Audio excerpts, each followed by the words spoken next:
तो राधे राधे मेरे प्यारे बच्चों, कैसे हो सारे। कल आपका सोइल साइंस का जो आपका कोर्स चल रहा है, soil fertility and there management, second semester का नया सब्जेक्ट है, उसकी पेपर है उसका। तो देखो मैटर बहुत सारा पड़ा है और मैं अभी आउट ऑफ स्टेशन हूँ, मतलब दोनों ही जगह स्टूडियो मेरे अवेलेबल नहीं है, फ्री तो मैं घर पे था। तो पहले से अपने पुराने स्थान पे जहां से हमने शुरू किया था, पुराने दिनों में आ गए हैं। तो मैं आज लिखूंगा बहुत कम चीजें, पर पूरा कोर्स कंप्लीट करेंगे इस क्लास में। मैं समझाऊंगा आपको, लिखा हुआ मैटर आपके पास बहुत पड़ा है।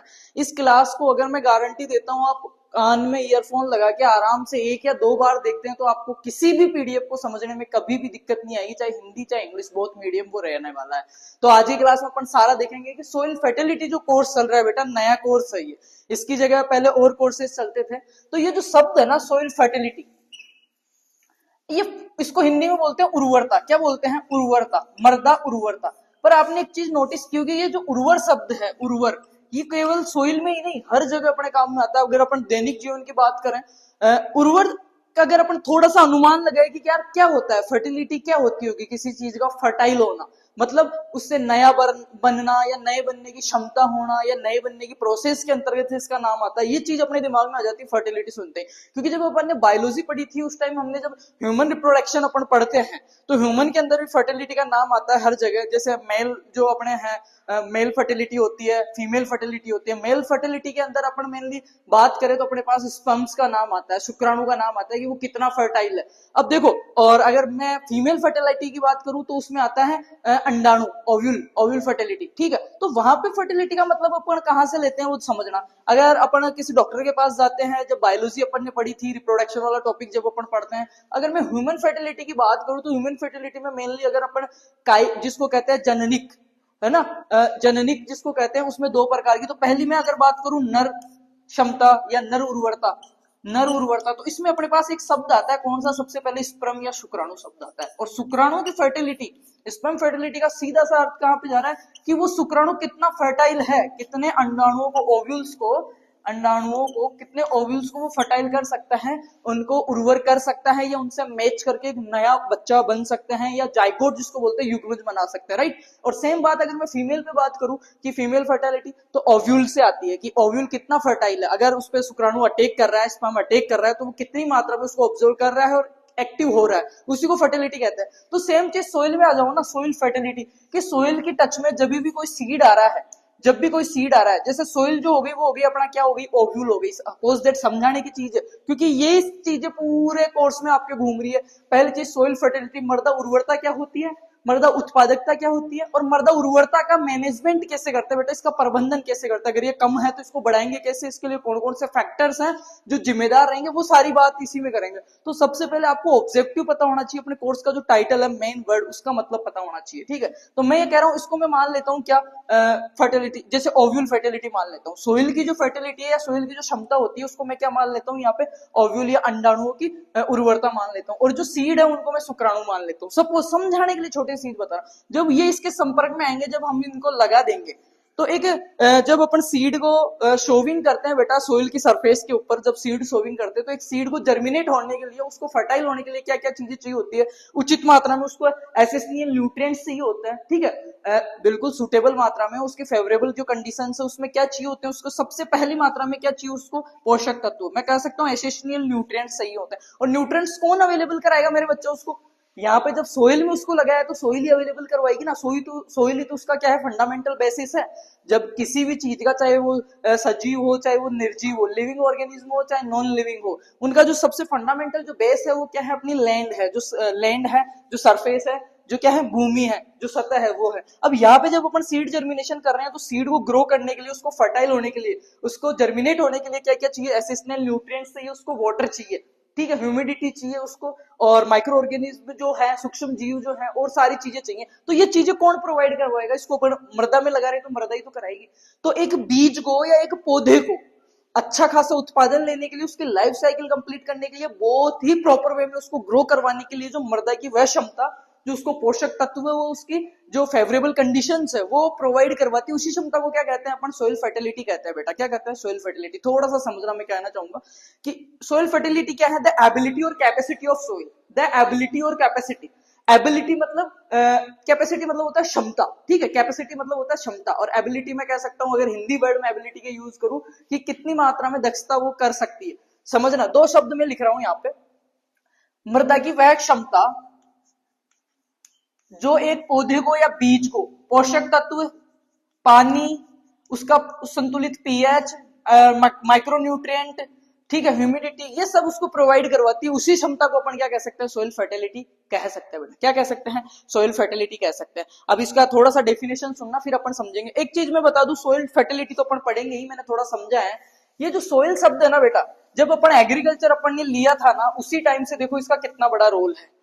जब हमने एग्रीकल्चर की डेफिनेशन अपन पढ़ते हैं तो उसमें मैं यही बताया था कि नेचुरल रिसोर्सेज का यूज करके जो ह्यूमन एक्टिविटी करता है और अपने लाभ के लिए जो चीजें करता है उसको एग्रीकल्चर कहते हैं। तो नेचुरल रिसोर्सेज में सबसे पहले अपने पास क्या आता है, मृदा ही आती है। क्या आती है, सोइल ही आती है बेटा। जब सोइल की डेफिनेशन पढ़ते हैं तो क्या पढ़ते हैं, soil is a natural dynamic body. क्या पढ़ते हैं, soil is a natural body. Soil क्या है, मृदा क्या है, एक प्राकृतिक नेचुरल एंड प्राकृतिक परिवर्तनशील पिंड है। परिवर्तन, चेंजेबल, परिवर्तनशील क्या है, एक बेटा पिंड है जिसको अपन क्या कर सकते हैं, आर्टिफिशियल रूप से लैब में नहीं बना सकते। जब सोइल जब बनी थी, देखो एग्रीकल्चर देखना आप, AGRICULTURE,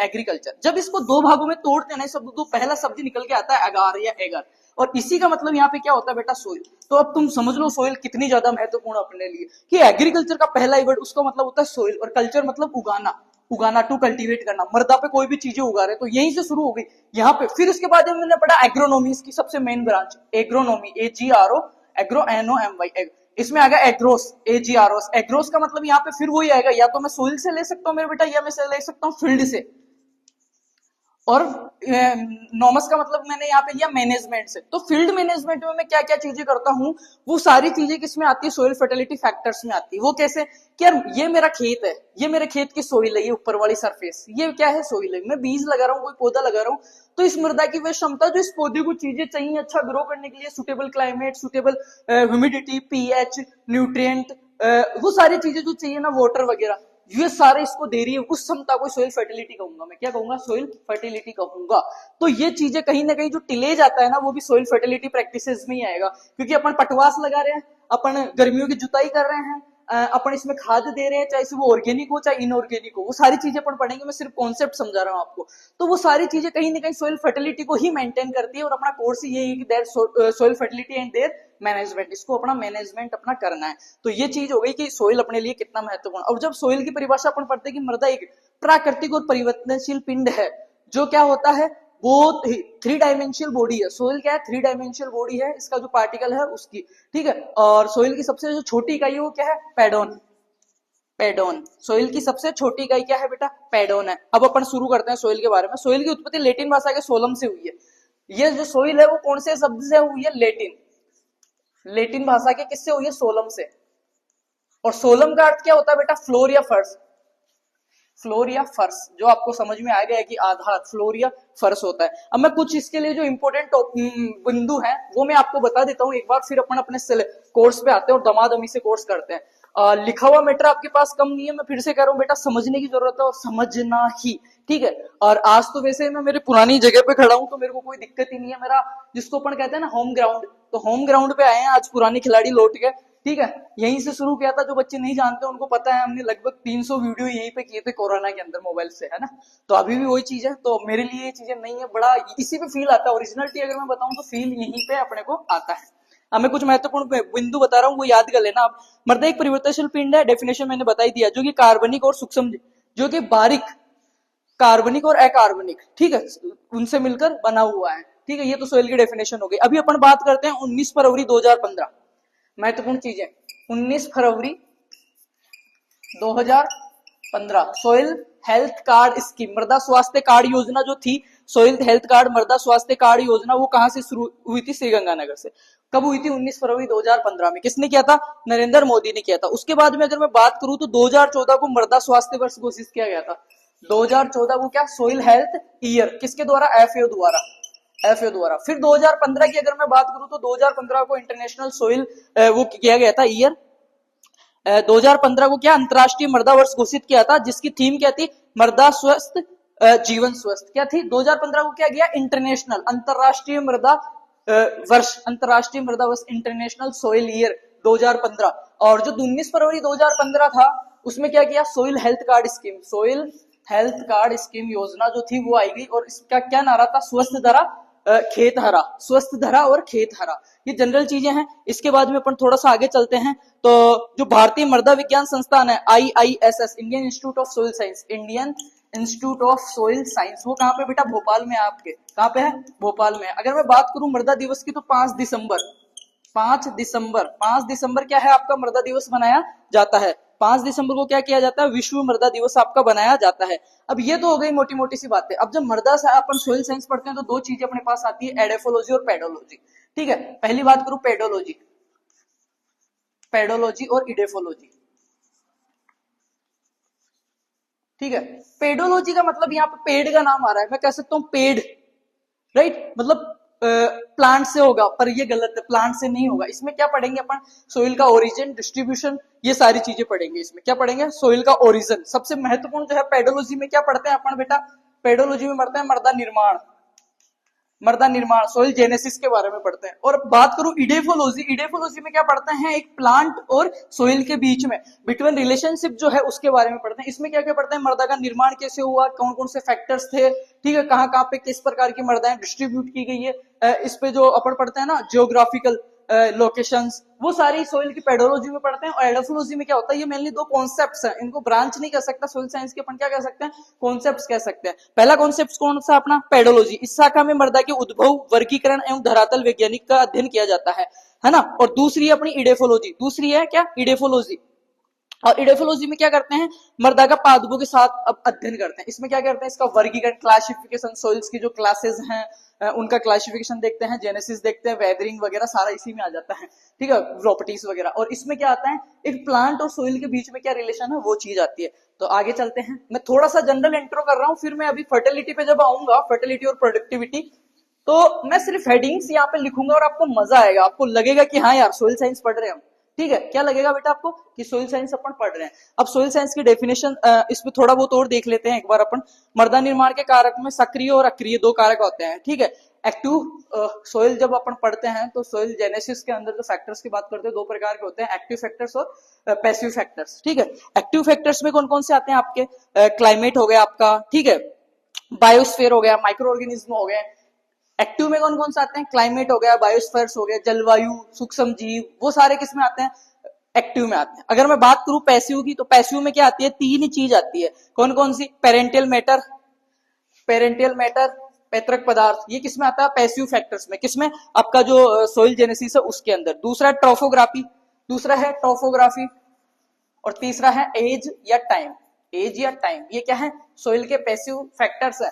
अगर मैं बात करूं एक्टिव फैक्टर्स की, तो एक्टिव फैक्टर्स में आपके आ गया क्लाइमेट, ठीक है, बायोस्फीयर,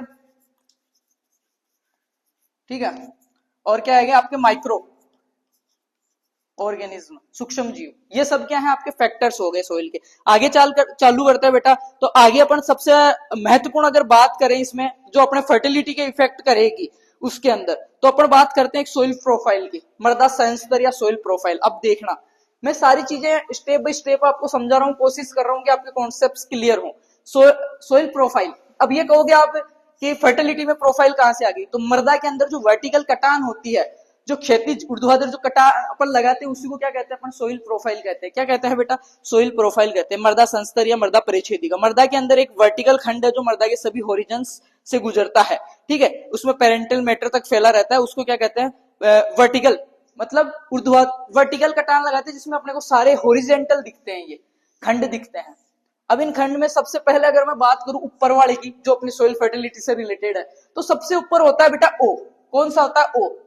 कौन सा होता है, ओ। और ओ के भी दो पार्ट होते हैं, O1 और O2, O1 और O2। O1 में जो होता है वो क्या होता है, जो सड़ा गला, ओ जो होता है ना, इसको अपन क्या बोलते हैं, वर्जिन सोइल बोलते हैं, वर्जिन या कुंवारी मृदा। वो इसलिए बोलते हैं कि ये सिर्फ जंगलों में पाई जाता है, जंगलों में पाया जाता है। जंगलों में भी ऐसी ऐसी सोइल जिसके ऊपर आज तक हल नहीं चला, खेती नहीं की, टिलेज नहीं किया गया, ऑर्गेनिक मैटर ऐसा कैसा पड़ा है। अब O1 और O2 का मतलब डफ और लीटर, दो शब्द आपने सुने होंगे, डफ और लीटर। एक तो होता है ताजा ऑर्गेनिक मैटर, ये देखो जंगल है, बहुत सारे पेड़ लगे हुए हैं, एक फ्रूट है वो पूरा पक के गिर गया, वहां पे कोई खाने वाला नहीं, उसकी पत्तियां गिर गई, तो एक तो हुआ वो ऑर्गेनिक मैटर ताजा ताजा गिरा है वहां पे कार्बनिक पदार्थ, और एक होता है 20-25 दिन बाद वो जमीन के संपर्क में आया, सूक्ष्म जीव उसको आए और उसको गलाने लग गए और उसका कार्बनिक पदार्थ बन गया और वो मृदा में मिलने लग गया, वो होता है डफ और लीटर। दो चीज होती है, एक तो ताजा ताजा रिसेंटली गिरा हुआ ऑर्गेनिक मैटर, और जब वो उसका क्या बोलते हैं अपघटन होने लग जाता है, डिकम्पोज वो होने लग जाता है, वो तो O1 O2।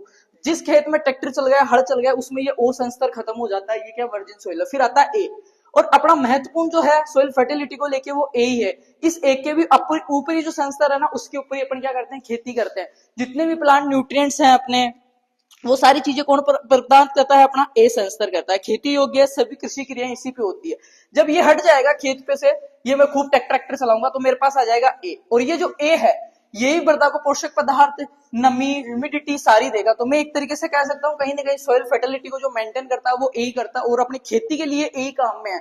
उसके बाद में बी, सी, आर ये जो आते हैं नीचे, चट्टाने, कठोर, ये सब ये अपने काम के नहीं है। अकॉर्डिंग टू एग्रीकल्चर अगर अपन देखते हैं तो अपने लिए नहीं है ये। जैसे अपन अंदर खुदाई करते हैं, बोरिंग आता है, अपने पत्थर काटने वाली मशीन आती है, वो क्या है, वो सारे संस्तर ही तो है, हॉरिजन्स तो है, वर्टिकल हॉरिजन्स तो है वो सोइल के, ठीक है। तो ये हो गई बात। तो अपना अगर सोइल फर्टिलिटी संबंधित है तो ए के जितने भी अपने गुण आएंगे वो सारे उसमें आएंगे। तो मैंने ओ भी बता दिया, ए भी बता दिया। आगे चलते हैं बेटा, अब थोड़ी सी बात करते हैं सोइल कंपोनेंट्स की, मृदा घटकों की बात कर लेते हैं, सोइल कंपोनेंट्स की, क्योंकि ये भी अभी मैं जब सोइल फर्टिलिटी और प्रोडक्टिविटी को समझाऊंगा और सोइल फर्टिलिटी को इफेक्ट करने वाले जितने भी फैक्टर्स में समझाऊंगा बेटा, तो उस टाइम बहुत ही ज्यादा अपने काम में आने वाला है। कौन सा, सोइल कंपोनेंट्स। मृदा परिच्छेदिका की बात अपनी हो ही गई है, उसके बाद में अपन देख लेते हैं सोइल कंपोजिशन या कंपोनेंट्स, ठीक है। अब मृदा जो है ना, इसको समझना बेटा, इसको मैंने 50-50 कर दिया। इसमें 50 में मैंने लिख दिया रंध्रावकाश, मतलब पोर स्पेस, और 50 में लिख दिया मैंने ठोस, सॉलिड स्पेस। क्या लिख दिया बेटा, पोर स्पेस और सॉलिड स्पेस, ठीक है। अब इस चीज को समझना, पोर स्पेस को भी दो भागों में बांट दिया मैंने, 25-25, ठीक है, और इसको भी 25-25 दो भागों में मैंने बांट दिया। अगर मैं बात करूं ठोस पदार्थ की, सॉलिड मैटर की बात करूं, तो इसमें क्या पाया जाता है, 45% तो पाया जाता है आपका खनिज पदार्थ। क्या पाया जाता है बेटा, 45% तो आपका खनिज पदार्थ, और 5% आपका बताओ कार्बनिक पदार्थ, ठीक है। तो सबसे पहले अपन रंध्रावकाश वाले की बात कर लेते हैं। इसमें 25% तो पाया जाएगा बेटा आपका, एक पाया जाएगा 25% तो मैं कह सकता हूँ सोइल एयर पाई जाएगी, इसमें क्या, हवा पाई जाएगी, सोइल एयर पाई जाएगी। और 25% की अगर मैं बात करूं तो इसमें क्या पाया जाएगा, सोइल वाटर, WATR। अब सोइल एयर और वाटर क्यों जरूरी है, देखो फर्टिलिटी को समझेंगे ना तो सारी चीजें स्टेप बाय स्टेप अपने को चलनी पड़ेगी।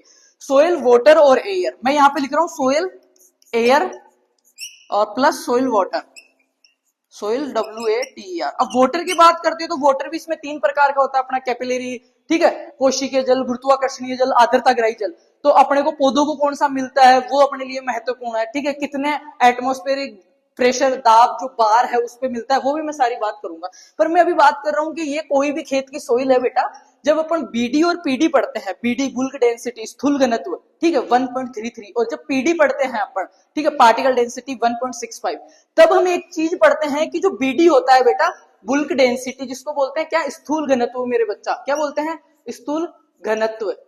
ये होता है मृदाओं का 1.33 ग्राम पर क्यूब, ऐसे करके। और मैं बात करूं अगर पीडी की, पी और डी मतलब पार्टिकल डेंसिटी, तो ये होता है 1.66 ग्राम। मतलब एक तो 1.33 हो गया, एक हो गया 1.65 या 6 वो, तो ये इसका लगभग क्या हो जाता है, डबल हो जाता है, 2.6 कितना हो जाता है, लगभग डबल हो जाता है। इसकी बाद में बात करूंगा, मैं इसलिए समझा रहा हूं क्योंकि ये अभी अपने आगे बहुत ही मतलब तगड़े तरीके में काम में आने वाला है, ठीक है। हाँ, 1.33 होता है, सॉरी ये 2 पॉइंट होएगा, 2.65 या 2.66 होता है। हमेशा जब अपन पढ़ते हैं तो अपन पढ़ते हैं बीडी जो होता है बेटा, बुल्क डेंसिटी जो होती है वो हमेशा क्या होती है, दुगनी होती है, ठीक है। सॉरी, पीडी जो होती है ना, बीडी की दुगनी होती है। तो 1.33 का दुगना कितना हो गया मेरे बेटा, 2.66, 2.66 ग्राम क्यूब, ठीक है। सही पढ़ रहे हो ना भाई, जो इसको बोलते हैं पीडी। अब समझना बीडी और पीडी क्या होता है। ये भी समझ में आएगी। ये सोइल एयर और सोइल वाटर मैंने इसलिए लिखा है कि जब अपन सोइल पढ़ते हैं तो दो मेनली खंड इसमें पाया जाता है, एक तो सॉलिड, यहाँ पे लिखा मैंने ठोस, और यहाँ पे लिखा मैंने क्या, रंध्रावकाश या खाली स्थान। तो मैं पहले बात कर रहा हूँ रंध्रावकाश की। रंध्रावकाश को भी मैंने दो भागों में बांट दिया, 25 पे एयर और 25 पे वाटर। ये एक अच्छी सोइल का कंपोनेंट्स है कि एक अच्छी सोइल में 25% लगभग तक क्या होना चाहिए, सोइल एयर होनी चाहिए, और 25% तक सोइल ह्यूमिडिटी या वाटर होना चाहिए। ये क्यों होना चाहिए, अभी जब अपन सोइल फर्टिलिटी पढ़ेंगे उसमें एक चीज आती है सोइल फर्टिलिटी, मृदा उर्वरता।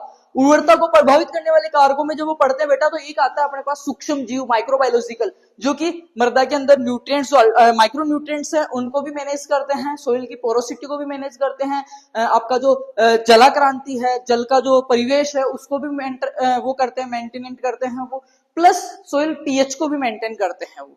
ठीक है, जो सोइल में केमिकल्स है उनको भी डिस्ट्रॉय करते हैं, कौन, सूक्ष्म जीव ही तो करेंगे। जो भी डीकंपोजिशन होगा कौन करेगा, सूक्ष्म जीव। और सूक्ष्म जीव कब रह पाएंगे बेटा, जब उनको अच्छी मात्रा में पोर स्पेस मिलेगा। पोर स्पेस मतलब रंध्रावकाश, और जो खाली जगह होती है सोइल के बीच बीच में, वो तो खाली जगह होती है, ऐसे सोइल के पार्टिकल्स है इनके बीच में खाली जगह होती है, वो दो प्रकार की होती है। एक तो होती है खाली जगह, सिर्फ छेद होते हैं, उन छेदों में क्या होती है, हवा भरी होती है। ये भी माइक्रो और मैक्रो दो प्रकार के होते हैं, माइक्रो और मैक्रो। ठीक है, 0.5 लेस देन 0. More than 0.5। ठीक है, फिर एक जो ऐसे छेद होते हैं जिनमें क्या नमी या ह्यूमिडिटी या पानी होता है, दो प्रकार के छेद होते हैं। अब जितने भी माइक्रो ऑर्गेनिक जो है आपके माइक्रोबायोलॉजिकल जो जीव हैं, सूक्ष्म जीव हैं, ठीक है, जो भी जो मृदा में अच्छा काम करते हैं, वो इस 50% भाग में पाए जाते हैं रंध्रावकाश वाले में। और जब अच्छी मृदाओं का रंध्रावकाश अच्छा होगा तो उनमें अच्छे सूक्ष्म जीव पाए जाएंगे, अच्छे सूक्ष्म जीव पाए जाएंगे तो वेल मेंटेन होगी तो सोइल फर्टिलिटी ऑटोमेटिक इंप्रूव रहेगी उनको। सोइल फर्टिलिटी कहते हैं किसको है, एक पौधे को मैंने यहाँ पे लगा दिया, उस पौधे को नीचे से जितने सामान चाहिए, चाहे से वो पानी है, चाहे से वो पीएच है, चाहे से वो न्यूट्रिएंट्स हैं, चाहे से वो सूक्ष्म जीव है, चाहे से वो एरेशन है, वो सारी चीज उसको सही मात्रा में कैपेसिटी और ability to provide to essential nutrients from soil to plant grow. Plant को बहुत अच्छे से ग्रो करने के लिए जो मृदा की क्षमता होती है, टू एबिलिटी और कैपेसिटी टू प्रोवाइड, उसको उपलब्ध कराने की वह क्षमता, क्या उपलब्ध कराने की मेरे बेटा, उसको एसेंशियल न्यूट्रिएंट्स, वाटर, ह्यूमिडिटी, पोर स्पेस, ऑर्गेनिक मैटर, वो सारी चीजें कितना मैटर वो प्राप्त करा सकती है। और वो प्राप्त होएगा तभी तो ये बहुत अच्छे से अपने को क्या प्रोडक्शन दे पाएगा। तो ये जो इसकी अंदर की सोइल की जो क्षमता है इसको प्राप्त कराने की, प्रोवाइड करवाने की, उसी को सोइल फर्टिलिटी कहते हैं। और ये क्षमता कब अच्छी होगी, जब उसका सोइल का बिल्कुल प्रॉपर रहेगा कि उसमें लगभग 25% क्या होना चाहिए, एयर स्पेस होना चाहिए, 25% वाटर स्पेस होना चाहिए, और 50% मिला के टोटल क्या हो गया, पोरो स्पेस हो गया, पोरोसिटी हो गई। पोरोसिटी को बोलते हैं रंध्रावकाश। अब बच रहा है नीचे 50%। इस 50% में क्या क्या पाया जाता है, देखो इस 50% के अंदर आपके 5% तो पाया जाता है मिनरल्स और खनिज पदार्थ, जिसको अपन कहते हैं क्या पाया जाता है, खनिज पदार्थ, और 5% पाए जाते हैं इसमें जीवांश पदार्थ। ये लो, ये हो गया 45% खनिज,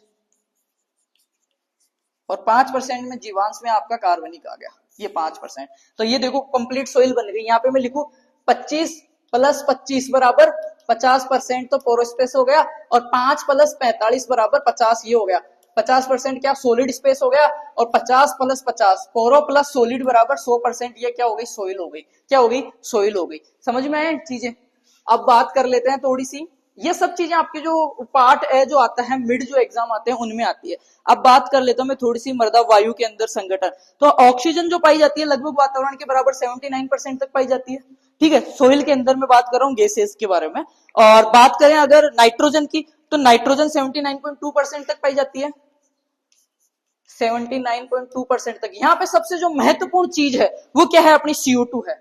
CO2 क्या वातावरण से लगभग 8 से 10 गुना ज्यादा पाई जाती है, 10 गुना। अब मेरे को आप कमेंट कर देना वातावरण में कितनी पाई जाती है, 0.03 ppm, तो इसमें पाई जाएगी 0.25 तक, 0.25 तक। लगभग 3 का देखो, 3 का 10 गुना कितना होता है, 30 होता है, और लगभग 8 से 10 गुना मतलब 25 के समथिंग ये चीजें पाई इसमें जाएगी 0.25% तक। और वातावरण में 0.03% पाई जाती है।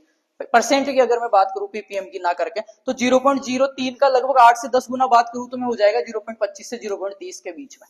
ठीक है, ये महत्वपूर्ण चीज है कि वातावरण में जितनी भी CO2 पाई जाती है लगभग उसकी डबल या 8 से 10 गुना किसमें पाई जाती है, अपनी सोइल के अंदर पाई जाती है। अब थोड़ा सा कॉन्सेप्ट और समझ लो बेटा, मजा आ रहा होगा पढ़ने में। थोड़ा सा कॉन्सेप्ट और समझ लो, उसके बाद में अपन चलेंगे सीधा किस पे, soil fertility factors, affecting factors, कौन कौन सा मैटर करता है, इसको कैसे मैनेजमेंट कर सकते हैं, वो सारी चीजें। अब मैं बताता हूं बीडी क्या होता है, बीडी और पीडी। बीडी का मतलब होता है बुल्क डेंसिटी। एक खेत में से या किसी भी एक जगह से अपन ने एक कटोरा भर के सोइल उठा ली, रेंडमली मैंने सैंपलिंग किया, रेंडमली, जैसे मैं आपको उदाहरण के लिए बताऊं, ये चीज है मेरे पास, ठीक है, ये चीज है मेरे पास, ये दिख रहा है खाली बिल्कुल, रेंडमली मैंने क्या किया, किसी भी खेत में गया किसी भी जगह पर और इसको ऐसे कैसे क्या किया, मैंने सोइल का भर लिया। अब जब बेटा मैंने इसको ऐसा कैसा सोइल का भर लिया एक स्पेसिफिक क्षेत्र का, मतलब इसकी मेरे पास पूरी नाप थी, नाप का मतलब इसके पैरामीटर्स, कितना लंबा है, कितना चौड़ा है, कितनी सोइल इसमें आएगी, वो चीज हो गई।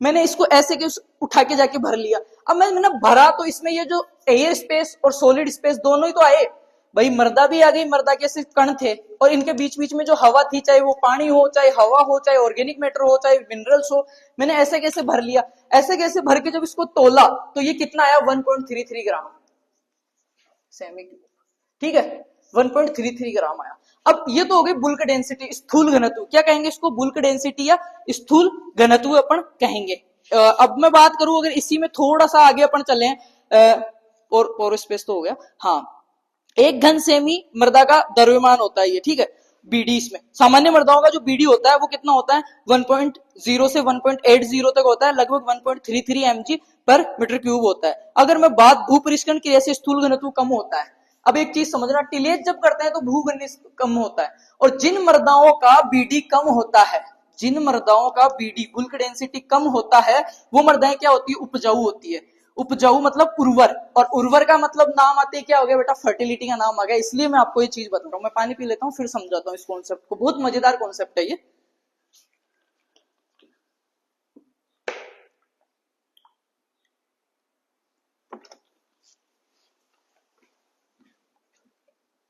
चलो शुरू करते हैं, बहुत ही दमदार कॉन्सेप्ट है ये बीडी और पीडी वाला। बीडी क्या होता है, रेंडमली मैंने एक जगह से उठाया, उसके अंदर जो भी आ गया, सोइल पार्टिकल्स भी आ गए, सोइल पोरो स्पेस भी आ गया, ठोस स्पेस भी आ गया, solid, air, water, minerals, organic matter, सबको मिला के, और कुछ भी आ गया, उसको मिला के जो वजन होता है उसको क्या बोलते हैं, 1.33 ग्राम, और बीडी बोलते हैं, बुल्क डेंसिटी या स्थूल घनत्व। अब पीडी किसे कहते हैं, मैंने ऐसे उठाया, उसको उठाने के बाद उसको गर्म किया मैंने ओवन के अंदर टेम्परेचर पे, जब गर्म किया तो जो पानी था और हवा थी वो क्या हुई, उड़ गई, ओनली पार्टिकल्स थे, वो क्या थे, ओनली कण। इसके बीच में जो स्पेस है इसको हटा के ओनली कण कणों को जब मैं भरूंगा, बेटा एक बात बताओ मेरे को, एक तो मैंने ऐसे ही धोबा भर के मैंने डाल दिया, उस मृदा का वजन जो है वो क्या आएगा, कम आएगा, उसको बोलूंगा मैं क्या, बीडी। और एक मैंने मृदा ली, उसको प्लेट में डाला, उसको गर्म किया खूब अच्छे तरीके से, तो उसमें क्या हुआ, जितना भी बीच में जो स्पेस था वो सारा पानी हवा वो क्या उड़ गया, उसका उड़ गया, और सारे पार्टिकल्स नजदीक नजदीक आ गए, ओनली पार्टिकल्स पार्टिकल्स ही रहे, ओनली पार्टिकल्स पार्टिकल्स ही रहे, बीच में जो स्पेस था ना वो खत्म हो गया इस डिब्बे का। फिर मैंने इसको तोला, उसको बोलेंगे पीडी, पार्टिकल डेंसिटी, कण घनत्व। अब शब्द से समझ में आ रहा, ओनली पार्टिकल्स का वजन। तो मेरे ने यहाँ पे बताया कि 50% तो होते हैं इसमें पोरोसिटी, रंध्रावकाश, और 50% होता है सॉलिड। ये सॉलिड ही तो पार्टिकल्स हैं, ये सॉलिड ही तो पार्टिकल्स हैं। तो मैंने इसको भर के लाया था मैं, और इसको गर्म किया तो ये आधा उड़ गया मेरे पास, आधी मृदा ही बची, जब इसको गर्म किया ओवन में आधी बची। फिर दोबारा मैं फुल भर के लाया एक और, उसको फिर गर्म किया, फिर आधी उड़ गई, और उस आधी और आधी को मैंने फुल भर दिया इसमें, मतलब ओनली पार्टिकल्स पार्टिकल्स इसको फुल भर दिए, तो इसका वजन आया मेरे पास 2.65 ग्राम, मतलब 1.33 का डबल हो गया ना ऑटोमेटिक। समझ में आ गया ना कैसे हुआ, हवा उड़ गई, फिर से मैंने दबा दबा के भरा, ओनली पार्टिकल्स पार्टिकल्स रह गए।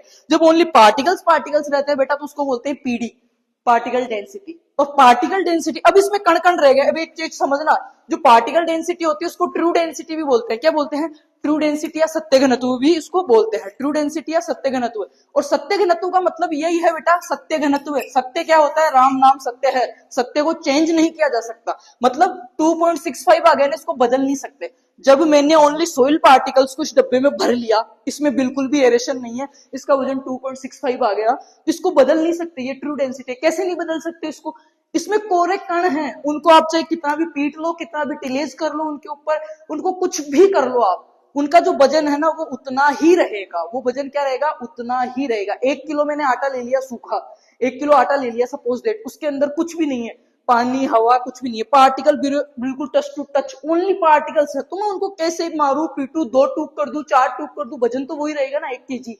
1 केजी लिया था 1 केजी रहेगा ना। समझ रहे हो ना, उसको क्या कहेंगे अपन, पीडी कहेंगे बेटा। नॉट चेंजेबल होती है, नॉट चेंजेबल होती है, ट्रू डेंसिटी कहलाती है पीडी 2.6। अब बीडी है, एक मैंने पॉइंट बताया कि जैसे जैसे टिलेज करेंगे वैसे वैसे बीडी कम हो जाएगी, और जिन मृदाओं की बीडी कम होती है स्थूल घनत्व, तो वो क्या होती है, अधिक फर्टाइल होती है, अधिक फर्टिलिटी अधिक होती है, उनमें उपजाऊपन अधिक होता है, ये खेती के लिए अच्छी होती है। कैसे समझना, ये खेत है, ये खेत है, जब मैंने इस पे ट्रैक्टर चलाया, हल चलाए, हल चलाने से क्या होगा, मेरे जो सोइल पार्टिकल्स है वो क्या होंगे, दूर दूर हो जाएंगे। ऐसे हल चलता है तो दूर दूर हो जाएंगे, दूर दूर हो जाएंगे, तो कण दूर दूर जब हो जाएंगे मेरे बच्चा, जब एक कण यहाँ पे था, एक कण यहाँ पे है, बीच में से हल घुस के गया इसका हल, तो ये एक पार्टिकल यह था ना, इतना बड़ा हल, तो ये हट के यहाँ से यहाँ हो गया, इतनी दूर हो गया, ये इतनी दूर हो गया, बीच में क्या हो गया, पोर स्पेस। पोर स्पेस मतलब हवा और पानी के लिए, सूक्ष्म जीव के लिए जगह मिल गई, और हवा और पानी का वजन हमेशा क्या, मृदा के कणों से कम होता है, तो कहीं ना कहीं बीडी घट गया। बीडी घट गया मतलब कण दूर दूर हो गए, तो मतलब उसमें पॉसिबिलिटी क्या हो गई, एक तो हवा ज्यादा रहेगी, पानी ज्यादा समा पाएगा उसमें, सूक्ष्म जीव ज्यादा रह पाएंगे, सूक्ष्म जीव ज्यादा रह पाएंगे, तो पौधे को अच्छी कंडीशंस देंगे, और पौधा क्या, ग्रो अच्छा होगा। टू प्रोवाइड एसिस्टेंशियल न्यूट्रिएंट्स, बहुत अच्छे से उसको न्यूट्रिएंट्स प्रोवाइड करा पाएंगे, उसमें जला क्रांति, जल भराव, सेम की समस्या नहीं होगी, तो पौधे को प्रॉपर जड़ों को फैलने के लिए खाली स्थान मिलेगा, जगह मिलेगी, हवा मिलेगी, पानी मिलेगा, तो पौधा अच्छा ग्रो होगा। तो समझ गए ना कैसे बीडी कम होती है, और बीडी क्या होती है, चेंजेबल होती है। अपन कृषि क्रियाएं करके, खाद डाल के, टिलेज करके बीडी को कम ज्यादा कर सकते हैं। पर याद रखना, जिन मृदाओं की बीडी लो होती है, जिन मृदाओं की बीडी बुल्क डेंसिटी, स्थूल घनत्व कम होता है, वो मृदाएं क्या होती है, ज्यादा उपजाऊ होती है। और समझ गया क्यों होगी, बीडी कम जब होगी, इसको समझना, बीडी कम कब होएगी बेटा, बीडी कम जब होएगी, ये लो बीडी, बीडी कम जब होएगी जब इसमें क्या, पोर स्पेस बढ़ेगा। ये जो 25-25 वाला है ना, वो पूरा मेंटेन रहेगा, 25-25% वाला, और जब ये मेंटेन रहेगा तो अपना सॉलिड स्पेस है वो भी मेंटेन रहेगा। तो एक तरीके से कह सकते हैं हेल्थी सोइल का कंपोनेंट्स हो गए, और हेल्थी सोइल के कंपोनेंट्स हो गए, तो वैसे ही अपनी सोइल क्या होगी, फर्टाइल हो गई। बात खत्म। तो ये चीज समझ में आ गया। चलो अब आते हैं अपन फर्टिलिटी पे। ये इतनी चीजें समझाना बहुत जरूरी थी सोइल साइंस से आपको जोड़ने के लिए, क्योंकि मैं नहीं बताता डायरेक्ट और टीचर्स की तरह और की तरह मैं सोइल फर्टिलिटी चालू कर सकता था, जैसा कि पीडीएफ ग्रुप में घूम रही है 100 पीडीएफ है, पर पीडीएफ तो तुम्हारे पास ही पड़ी, उनका क्या करोगे। मेरा जो मोटिव रहता है यहाँ पे आने का, ये सब चीजें अरेंज करने का, आपको समझाने का, वो यही है कि आप इस सब्जेक्ट से जुड़े हो ना, तो इसमें कुछ सीखो, ठीक है, समझो। रटने का काम और कॉपी किताबें भरी हुई मेरे पास पड़ी है, मैं 100 पीडीएफ डाल दूंगा, उससे कोई मैटर नहीं करता। अब बात करते हैं फर्टिलिटी की बेटा, सोइल फर्टिलिटी की।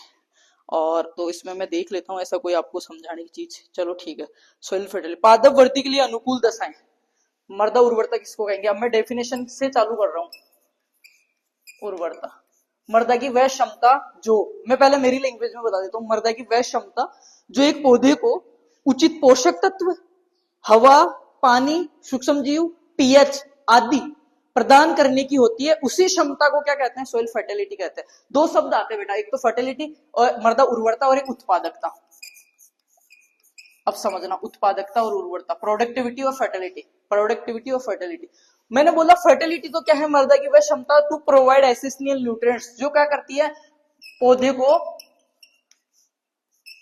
को बेस्ट कंडीशंस प्रोवाइड या प्रदान करने की क्षमता, प्रदान करने की क्षमता, प्रदान करने की क्षमता क्या होती है, सोइल फर्टिलिटी। अब बेस्ट कंडीशन प्रदान, टू प्रोवाइड, इसमें क्या क्या हो गया, एसेंशियल न्यूट्रिएंट्स,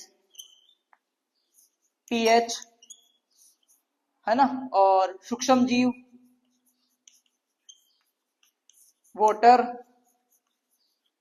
एयर, इन सब चीज का अच्छी तरीके से बिल्कुल मैनेजमेंट करके, बैलेंसिंग करके, एक पौधे को जो चाहिए उतना वो मृदा किस क्षमता तक उसको दे पा रही है।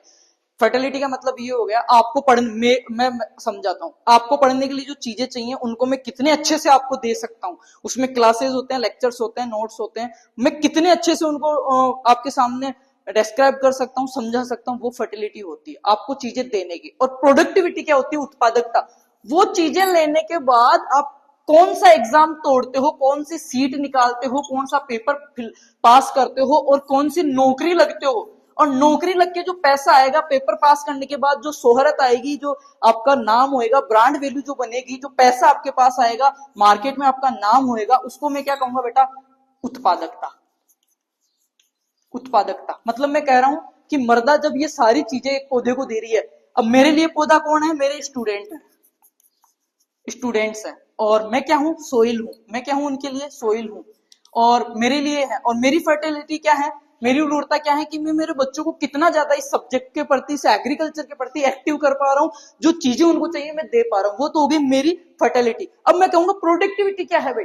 उत्पादकता क्या है? ये सब चीजें जब मेरे देने के बाद, ये सब चीजें मेरे देने के बाद मेरे बच्चे कितना रिटर्न लेके आ रहे हैं, कितने रुपए की उनका पैकेज लग रहा है, कौन सी उनकी नौकरी लग रही है, ये सब पढ़ने के बाद रटना नहीं है। उसको क्या कहूंगा मैं? वो जो नौकरी आ रही है, जो पैसा आ रहा है, वो क्या होएगा? आपकी उत्पादकता होगी। एक लाइन आती है, जो मृदाएं उत्पादक है, जो मृदाएं प्रोडक्टिविटी वाली है, वो श्योर क्या होएगी? फर्टाइल होएगी। बाकी जरूरी नहीं जो मृदाएं फर्टाइल है वो सारी उत्पादक हो। इस लाइन को समझना, जो मृदाएं उर्वर होती है, जो मृदाएं उर्वर होती है, फर्टाइल होती है, जरूरी नहीं वह उत्पादक हो। परंतु जो मृदाएं उत्पादक है वो जरूर ही क्या होएगी? उर्वर होएगी। इस लाइन को समझना। मैं इतने बच्चों को समझा रहा हूं, और एक बच्चे को मैं बहुत अच्छे से उसको notes, guidance, class, proper matter, subject के प्रति इंटरेस्ट, सारी चीज दे रहा हूं, और वो ले भी रहा है, दे रहा हूं और वो ले भी रहा है। पर जरूरी नहीं जितने बच्चे ले रहे हैं सारे के सारे नौकरी लग जाए, सारे के सारे नौकरी नहीं लग पाएंगे। हो सकता है उसमें बहुत सारे बेटर, किसी की फाइनेंशियल कंडीशन ठीक नहीं हो, किसी को परिवार में कुछ ऐसी दिक्कत आ गई, फैमिली प्रॉब्लम की, उसको पढ़ाई छोड़नी पड़ी। बहुत इंटेलिजेंट बच्चा था पर वो नौकरी नहीं लग पाया। मतलब एक इंटेलिजेंट बच्चा है, चीजों को समझ पा रहा है, वो फर्टिलिटी हो गई, पर वो नौकरी नहीं लग पा रहा है समझ के भी।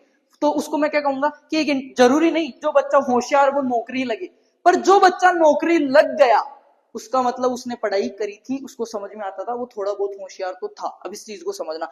मैं इतने बच्चों को पढ़ा रहा हूँ, इस क्लास को 10,000 लोग देख रहे हैं। 10,000 में से 10,000 लोगों के 100 में से 100 नंबर थोड़ी आएंगे। 10,000 को समझ में पूरा आ गया, 100 में से 100 नंबर नहीं आएंगे। पर जिस बच्चे के 100 में से 100 नंबर आए हैं, जिस बच्चे के 100 में से 100 नंबर आए हैं, वो बच्चा समझा जरूर था। इसको, कॉन्सेप्ट को समझना।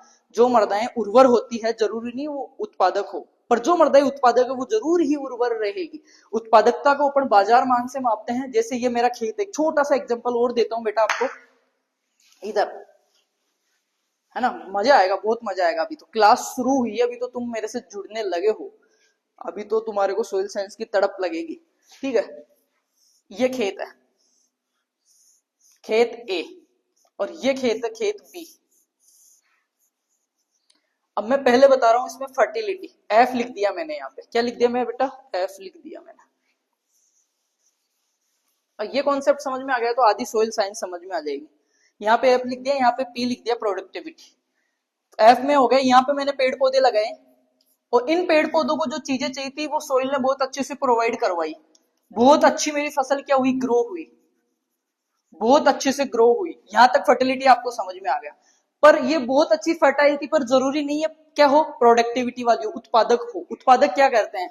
जब ये फसल बहुत अच्छे से पक गई थी, इसने सारी चीजें इसको प्रोवाइड करवाई थी, इसको मैंने काट के, इसकी हार्वेस्टिंग करके, इसको मैं मंडी के अंदर लेके गया, मार्केट में लेके गया, और इसको मैंने बेचा। प्रति हेक्टेयर रुपयों के हिसाब से मैंने बेच दिया। इसको समझना।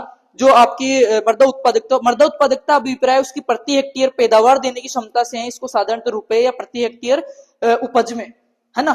ये पौधे बहुत अच्छे उगे, बहुत ही अच्छे उगे, मतलब मेरी मृदा फर्टाइल है। पर लास्ट टाइम में जब इनकी हार्वेस्टिंग होती है, इनसे मेरे को प्रोडक्शन मिलता, उस टाइम मेरे क्या हो गई? आंधी और ओले आ गए। ओले आ गए, पाला पड़ गया, या लू लग गई, या फिर मैं कह सकता हूं नो तपे, हॉट वेव्स आई, और मेरी सारी फसल खत्म हो गई। मेरे को उतनी उत्पादन क्षमता नहीं मिली। तो इसका मतलब मैंने ये कहा कि जो मृदाएं उर्वर है, जरूरी नहीं वो उत्पादक। उर्वर थी, बहुत अच्छे से इसको दिया था, प्रोवाइड करवाया था, बहुत अच्छी फसल ग्रो हुई थी।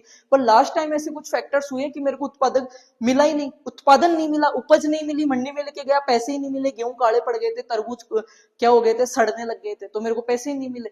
तो मैंने ये कहा कि जो मृदाएं उर्वर है, जरूरी नहीं वो उत्पादक हो। पर ये एक मेरा खेत है, इसमें मैंने गेहूं लगाए, और गेहूं लगाने के बाद उनको काटा, और उससे मेरे को यील्ड भी प्राप्त हुई, उपज भी, और मंडी में लेके गया, और मेरे 2500 रुपए क्विंटल के गेहूं बिके, और 2.5 लाख के मेरे गेहूं हो गए।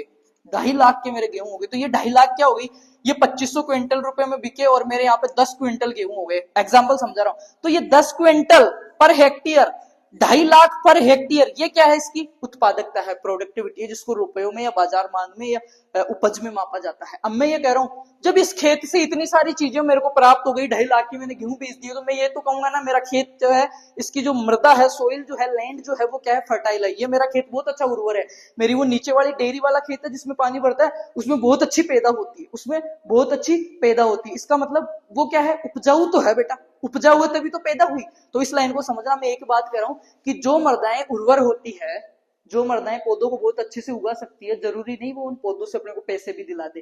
कोई ऐसी कंडीशन हो गई कि पैसे ही नहीं मिले, उन पौधों से प्रोडक्शन ही नहीं मिला, पर जो खेत अपने को प्रोडक्शन दे रहा है, उपज यील्ड दे रहा है और पैसे भी मिल रहे हैं मंडी में उसका मतलब ये कि वो जरूर उपज उर्वर थी, तभी तो पैसा है, उर्वर थी तभी तो पौधा उसको सही से दे पाया, और लास्ट की कंडीशन सही रही तभी तो हमने उसको हार्वेस्ट करके मंडी में लेके गए और अपने को क्या हुआ? रकम प्राप्त हुई, यील्ड प्राप्त हुई, तो वो अपने लिए क्या? प्रोडक्टिविटी हो गई। समझ गए?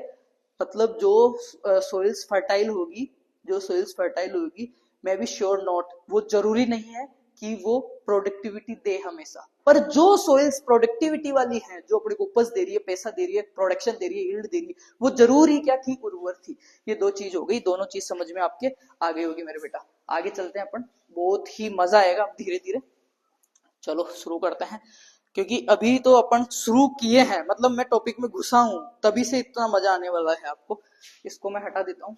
BD, PD, soil fertility, productivity, soil components, soil air, है ना, और सोइल प्रोफाइल, ये सब चीजें आपके समझ में आ गई। अब बात कर लेते हैं आगे। सोइल फर्टिलिटी की डेफिनेशन देखो। Soil fertility refers to ability to soil to support plant grow and provide, to support plant growth, support plant growth and provide nutrients, essential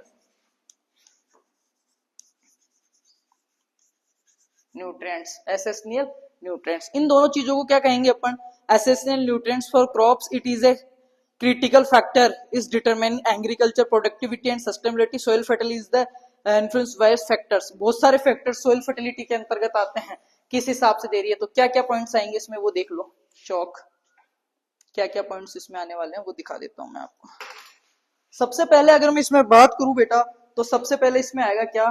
nutrient, पोषक तत्व, पोषक मान या पोषक तत्व मान, पोषक तत्व न्यूट्रिएंट, ठीक है। सेकेंड इसकी बात करूं, सोइल पीएच, सोइल पीएच, ये सब मिलके क्या करते हैं? सोइल फर्टिलिटी बनाते हैं। Organic matter, organic matter, METTER, organic matter. और चौथे नंबर पे मैंने जो इसमें ऐड किया है वो किया है मैंने इसमें माइक्रोबायोलॉजिकल या microbial activity, microbial, MICRO, microbial activity. ये चारों चीज क्या है? आपकी जो फर्टिलिटी है उसको इफेक्ट करती है। यही तो एक पौधे को अच्छी उर्वरता प्रदान करने की जो चीजें चाहिए वो देती है। अब देखो मैंने बताया था पोषक तत्व, जब उसमें सूक्ष्म जीव, माइक्रोबियल एक्टिविटी, सूक्ष्म जीव अच्छे होंगे, पोषक तत्व अच्छे होंगे, उसका सोइल का पीएच मेंटेन रहेगा, लवणीय क्षारीय ज्यादा नहीं है, जैसा पौधे को चाहिए वैसा दे रही है। ऑर्गेनिक मैटर वो बहुत अच्छा उसमें अगर है, ऑर्गेनिक मैटर बहुत अच्छा है अगर उसमें, तो अपने को कोई दिक्कत ही नहीं आएगी। अब देखो न्यूट्रिएंट्स में देखो, ability of essential nutrients such as the nitrogen, phosphorus और पोटेशियम। पोषक तत्व अब पढ़ेंगे इसमें अपन, तो पोषक तत्वों के बारे में सारा डिटेल्स में पढ़ेंगे, सोइल पीएच के बारे में, ऑर्गेनिक मैटर में, और इनके बारे में पढ़ेंगे। ये चारों चीजें क्या करती है? आपकी सोइल फर्टिलिटी के बारे में है, ठीक है। Soil fertility is the influence by various factors including, ये चारों इसमें आते हैं, ठीक है। आगे देखते हैं अपन soil fertility management. Soil fertility management अपना कोर्स ही यही है। ये तो आ गए, ये चारों मिलकर सोइल फर्टिलिटी को इफेक्ट करते हैं। मृदा की उर्वरता में सबसे महत्वपूर्ण चार चीजें रोल करती है: सूक्ष्म जीवों की क्रियाशीलता, पोषक तत्व, मृदा पीएच, और ऑर्गेनिक पदार्थ, कार्बनिक पदार्थ, ऑर्गेनिक मैटर। दोबारा से सुन लो, ये चार महत्वपूर्ण हेडिंग्स हैं। मृदा उर्वरता की डेफिनेशन, उत्पादकता की डेफिनेशन, सारी चीजें समझने के बाद मैं एक चीज समझा रहा हूं कि मृदा उर्वरता में मेनली चार चीजें इंक्लूडिंग है, चार ऐसे कारक है जो मृदा उर्वरता के लिए महत्वपूर्ण है, या वो चारों मिलके ही, इंक्लूड होके ही, खुद का योगदान देके ही मृदा उर्वरता का निर्माण करते हैं। वो चारों पॉइंट्स कौन कौन से हैं? पहला है माइक्रोबायोलॉजिकल एक्टिविटीज, सूक्ष्म जीवों की क्रियाशीलता। सूक्ष्म जीव अच्छे रहेंगे, उर्वरता बहुत अच्छी हो जाएगी। उर्वरता होती क्या है, पौधे को अच्छे से उगाने की, प्रोवाइड करवाने की, सारी दशाएं उसको उपलब्ध करवाने की। तो उसमें सूक्ष्म जीव रहेंगे तो सारी छोटी मोटी चीजें उसको वैसे ही मिल जाएगी, एरेशन वगैरह सारा। पोषक तत्व, न्यूट्रिएंट्स अगर उसमें रहेंगे, न्यूट्रिएंट्स की अगर बात करते हैं तो न्यूट्रिएंट्स का जो सिद्धांत दिया था आर्नोल्ड और स्टाउट ने दिया था 1939, 1939 और 1934, वो भी पढ़ेंगे। पोषक तत्व, तो पोषक तत्वों के अंदर अपन बात करें, एक पौधे को लाइफ साइकिल कंप्लीट करने के लिए 17 पोषक तत्वों की आवश्यकता होती है, 17। और 17वां पोषक तत्व जो खोजा गया था वो कौन था, निकल था, NI, निकल। किसने खोजा था बेटा, ब्राउन ने खोजा था। ब्राउन नाम का वैज्ञानिक था, उसने 17वां पोषक तत्व खोजा था। पोषक तत्वों का वर्गीकरण जब अपन देखेंगे मेनली दो प्रकार का होता है, ठीक है, मेनली दो प्रकार का होता है। पोषक तत्व दो होते हैं, प्राथमिक और द्वितीयक, है ना। मेनली प्राथमिक कौन से होते हैं, जिनकी 1 ppm से ज्यादा आवश्यकता होती है, 100%, NPK। और दूसरे कौन से हैं, द्वितीयक, CA, MgS। और बाकी जो बच गए वो किस में आते हैं, माइक्रोन्यूट्रिएंट में आते हैं। किस में आते हैं, माइक्रोन्यूट्रिएंट में आते हैं। किस में आते हैं, माइक्रोन्यूट्रिएंट में आते हैं। तो पोषक तत्वों में एक और वर्गीकरण जब देखते हैं तो एक तो होते हैं संरचनात्मक पोषक तत्व, स्ट्रक्चर फंक्शंस वाले, स्ट्रक्चर्स वाले, संरचनात्मक, तो वो 3 है, CHO, अकार्बनिक है। इनको अपने को क्या होता है, ये क्लाइमेट से पौधा अपने आप ले लेता है, मृदा, हवा, पानी, जलवायु से, CHO। और लगभग पौधे का 94 से 96% तक भाग जो होता है, 94 से 96% तक जो प्लांट बॉडी मास होता है, जो बॉडी होती है वो किसकी बनी होती है, CHO की बनी होती है। C मतलब कार्बन, H मतलब हाइड्रोजन, O मतलब ऑक्सीजन। इनको अपने को बाहर से देने की जरूरत नहीं होती, पौधा खुद ले लेता है। ये सब लेने के बाद जब बीज बन जाता है, पौधा तैयार हो जाता है, उसके बाद उसको चाहिए होते हैं प्राइमरी न्यूट्रिएंट्स। प्राइमरी में आते हैं NPK, सेकेंडरी में आते हैं CA, MgS, और जो बच गए वो अल्ट्रा माइक्रो न्यूट्रिएंट में आते हैं। तो वो सारी चीजें अपन पढ़ने वाले हैं। तो ये चीजें तो मैंने पॉइंट्स जो लिखाए हैं वो नोट आउट कर लो आप। चल रहा है ना, क्लास बंद हो गई, हटो, चल रही है, छेड़ना बताओ, है ना। ठीक है, ये चारों हेडिंग्स हो गई सोइल फर्टिलिटी को इफेक्ट करने वाली। अब मैं बता रहा हूँ सोइल फर्टिलिटी को मैनेजमेंट करने वाली। उसके बाद में अपन इसमें जो टिश्यू कल्चर वगैरह का भी आपका जो दिया हुआ वो भी पढ़ेंगे बेटा। अब देखते हैं सोइल फर्टिलिटी मैनेजमेंट। इसका मैनेजमेंट कैसे कर सकते हैं। एक तो अपन क्रॉप रोटेशन अपना के, क्रॉप रोटेशन, फसल चक्कर टाइम टू टाइम अपनाएं। एक बार दलहनी फसलें लगा ली तो दोबारा अनाज वाली लगाएं, गहरी जड़ वाली के बाद उथली जड़ वाली लगाएं, ज्यादा पोषक तत्व चाहने वाली के बाद कम पोषक तत्व वाली लगाएं, ज्यादा वाटर चाहने वाली के बाद कम पानी वाली लगाएं। ठीक है, वो हो गया क्रॉप रोटेशन। एक क्रॉप रोटेशन क्या होता है, एक फिक्स एरिया पे, एक फिक्स खेत पे, फिक्स लोकेशन पे फसलों को अदल बदल कर बोना। अदल बदल, लेग्यूम के बाद में ग्रेमनी वाली लगा दी, सीरियल क्रॉप्स के बाद में अपने जो पल्सेस लगा दी, पल्सेस के बाद में हमने ऑयल्स वाली, ऐसा करके। ठीक है, कुकुरबिट्स लगा दिए, ये चीजें, गंवार लगा दिया, हरी खादें लगा दी, वो सारी चीजें क्रॉप रोटेशन में आती है। क्रॉप रोटेशन क्या होता है, एक फिक्स टाइम पे एक खेत के अंदर फसलों को अदल बदल कर बोना ही फसल चक्र कहलाता है। दूसरा आता है organic amenders, fertiliser application, conservation tillage, cover cropping, soil testing. सबसे पहले इसमें देखते हैं सॉइल टेस्टिंग। सॉइल टेस्टिंग, ये हेडिंग से इनको लिख लेना। ये क्या, कौन सी हेडिंग से बेटा, आपके फर्टिलिटी को मैनेज करने की, मैनेजमेंट करने के लिए। टाइम टू टाइम अगर मृदा को उर्वर रखना है तो टाइम टू टाइम क्या करो, फसलों का चक्रण करो, फसल चक्कर अपनाओ, फसल चक्कर अपनाओ। सोइल टेस्टिंग उसकी करवाते रहो टाइम टू टाइम। सोइल का पीएच, सोइल में न्यूट्रिएंट्स, कौन से न्यूट्रिएंट्स की कमी चल रही है, कौन सी अधिकता चल रही है, कौन सा खाद यूज करना है, कितना केमिकल यूज करना है, क्या मेरे लिए इसमें विषैला पदार्थ बन चुका है, कितनी मेरी सोइल के अंदर हार्मफुल चीजें हैं वो हैं, इसमें माइक्रोबायोलॉजिकल जो एक्टिविटीज हो कितनी हो रही है, कम हो रही है, तो मेरे को ऑर्गेनिक खादें ज्यादा देनी पड़ेगी, गोबर वाली खादें डालता हूँ, हरी खादें में डालता हूँ, जिससे कि आपका जो कार्बनिक पदार्थ है उसका मैटर बढ़ जाएगा, OM का। ठीक है, तो ये दो तो ये हो गया। तीसरा है इसके अंदर बेटा integrated nutrient management, INM, integrated nutrient management, समन्वित पोषक प्रबंधन। इसके अंदर प्रॉपर टाइम टू टाइम जब तो सोइल टेस्टिंग होगी तो उसमें पीएच और न्यूट्रिएंट्स के बारे में और माइक्रोबियल जो है, सूक्ष्म जीव जो एक्टिविटीज है उसके बारे में पता चल जाएगा। सोइल टेस्टिंग अपन करवाएंगे तो पीएच को मेंटेन रखेंगे, पोषक तत्व कौन सा कम हो रहा है उसी प्रकार से कौन सी खाद देनी चाहिए वो यूज करेंगे, चाहे हरी खाद हो, चाहे से वो बीजीए हो, चाहे से वो फर्टिलाइजर्स हो, चाहे से वो मैन्यूर्स हो। ठीक है, वो यूज करेंगे तो पोषक तत्वों का मैनेजमेंट हो गया, पीएच मैनेजमेंट हो गया उसका। और क्रॉप रोटेशन अगर बार बार कर रहे हैं तो सोइल पे क्या उसकी जो हेल्थ है, सोइल हेल्थ है वो ज्यादा गिरेगी नहीं, तो मैं कह सकता हूं कहीं ना कहीं फर्टिलिटी जो है अपनी वो मैनेजमेंट रहेगा उसका। उसके बाद में कंजर्वेशन टिलेज, कंजर्वेशन टिलेज का मतलब कहते हैं संरक्षित भूपरिष्करण, संरक्षित भूपरिष्करण, या मैं कह सकता हूँ टिलेज।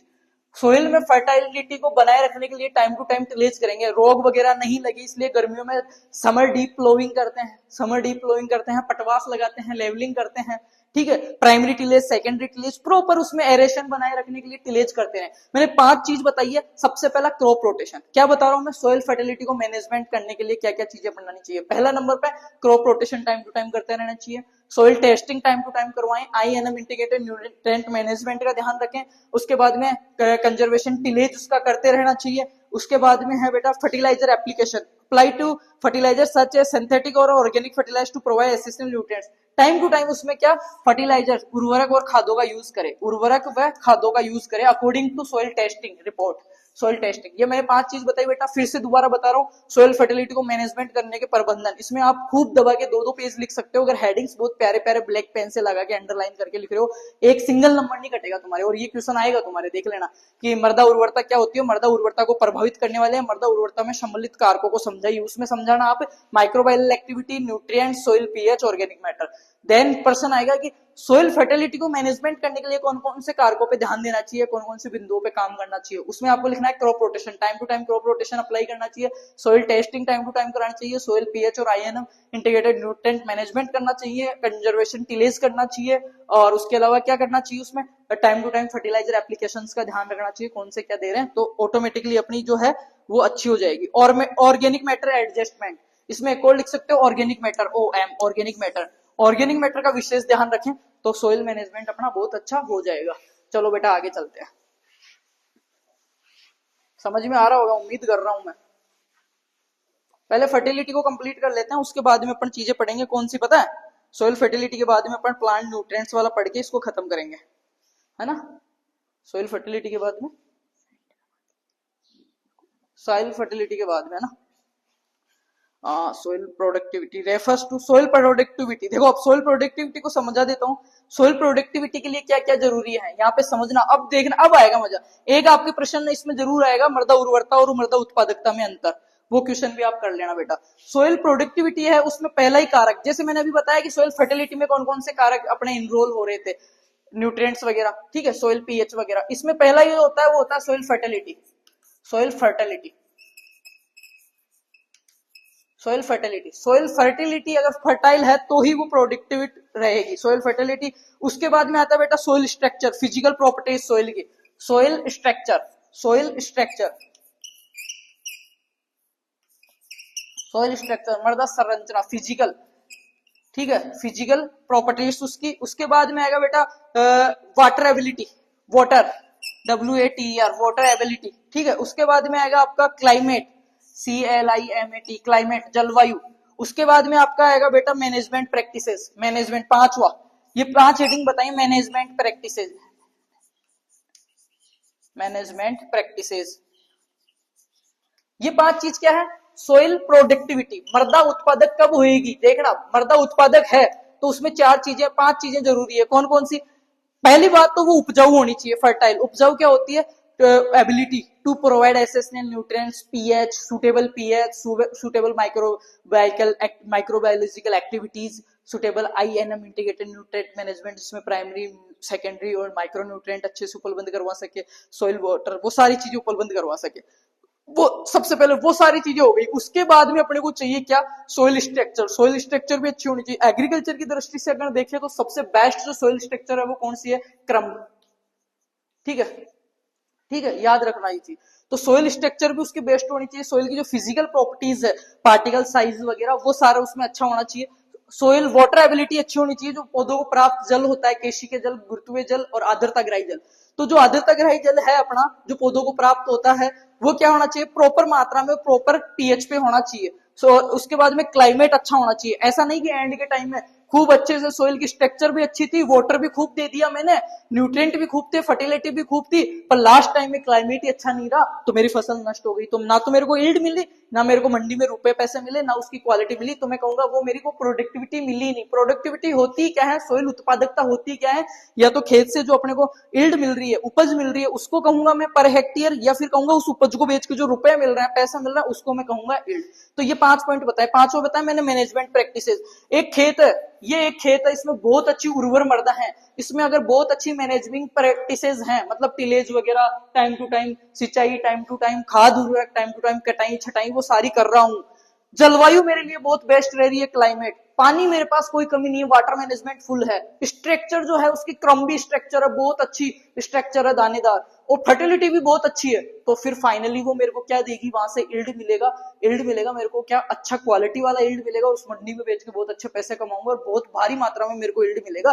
तो ये आप समझ रहे हो, सारी चीजें मिलके सोइल आपकी प्रोडक्टिविटी को इफेक्ट कर रही है। कौन कौन सी बेटा? Soil fertility, soil structure, water management, climate और मैनेजमेंट प्रैक्टिसेस। याद कर लेना पांचों हेडिंग्स, फिर से बता देता हूँ, soil fertility, soil structure, water, climate and management, वो चीजें, factors affecting to soil productivity. इसको क्या क्या अफेक्ट करते हैं? न्यूट्रिएंट्स कम हो गए, देखो फर्टिलिटी तो बहुत अच्छी थी पर न्यूट्रिएंट्स कम हो गए, पानी कम हो गया, एंड टाइम पे क्लाइमेट खराब हो गया, मैनेजिंग प्रैक्टिसेस मेरी अच्छी नहीं थी, तो मेरी सोइल क्या होगी, खत्म हो जाएगी, मेरे को अच्छी चीजें नहीं दे पाएगी, वो अच्छी चीजें या सस्टेनेबल एग्रीकल्चर में नहीं कर पाऊंगा, सोइल कंजर्वेशन नहीं कर पाऊंगा। समझ रहे हो बेटा मैं क्या बताया कि प्रोडक्टिविटी मतलब उत्पादकता जब अच्छी होगी तब उसमें ये सारी चीजें हैं।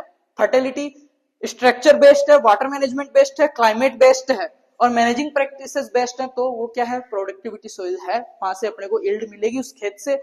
मैनेजिंग प्रैक्टिसेस में अच्छा सीड, अच्छा टिलेज, अच्छी सोविंग, वो सारी मैनेजिंग इसमें आ जाती है, प्रैक्टिसेस में आ जाती है बेटा। चलें आगे चलें, चलो बेटा अब आपका न्यूट्रिएंट्स वाला बच रहा है और जो कुछ मेन पॉइंट्स है वो बच रहे हैं, उसके बाद में मैं जो पढ़ाऊंगा आपको वो मैं पढ़ाऊंगा क्या, इसमें सोइल के अंदर महत्वपूर्ण प्रश्न में आपको बताने वाला। चलो इनको मिटा देते हैं, मजा तो आ रहा है ना? मैं क्या सोच रहा हूँ, डिजिटल बोर्ड को वापस कर देते हैं, ऐसे ही बनाने लग जाते हैं, इस बोर्ड पे फील आता है सच में टीचिंग का, है ना, कि हाँ पढ़ा रहे हैं, आ रहा है ना फील?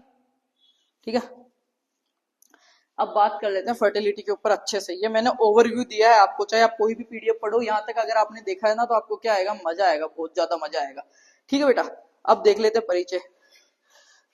इसमें देखते हैं कि पहले है ना, पहले के लोग भी फर्टिलिटी को ऐसे समझते थे कि आपने झूमिंग खेती के बारे में समझा, प्राचीन काल में बुजुर्ग जो आदिवासी थे वो क्या करते थे, सॉरी जो आदि मानव था वो क्या करता था, पुराने लोग जो थे वो क्या करते थे, खेत जंगल रहते थे उनको काटते थे, उसमें राख हाक हो गई, मतलब उसमें न्यूट्रिएंट्स वगैरह भी हो गए, अच्छे से उसको टिलेज करके मैनेजिंग प्रैक्टिसेस कर ली उन्होंने, और ऐसे जंगल को काटते थे जहाँ पे आसपास में पानी भी हो या अच्छी बरसात हो, अच्छी ह्यूमिडिटी हो, वाटर मैनेजमेंट भी हो गया उसमें।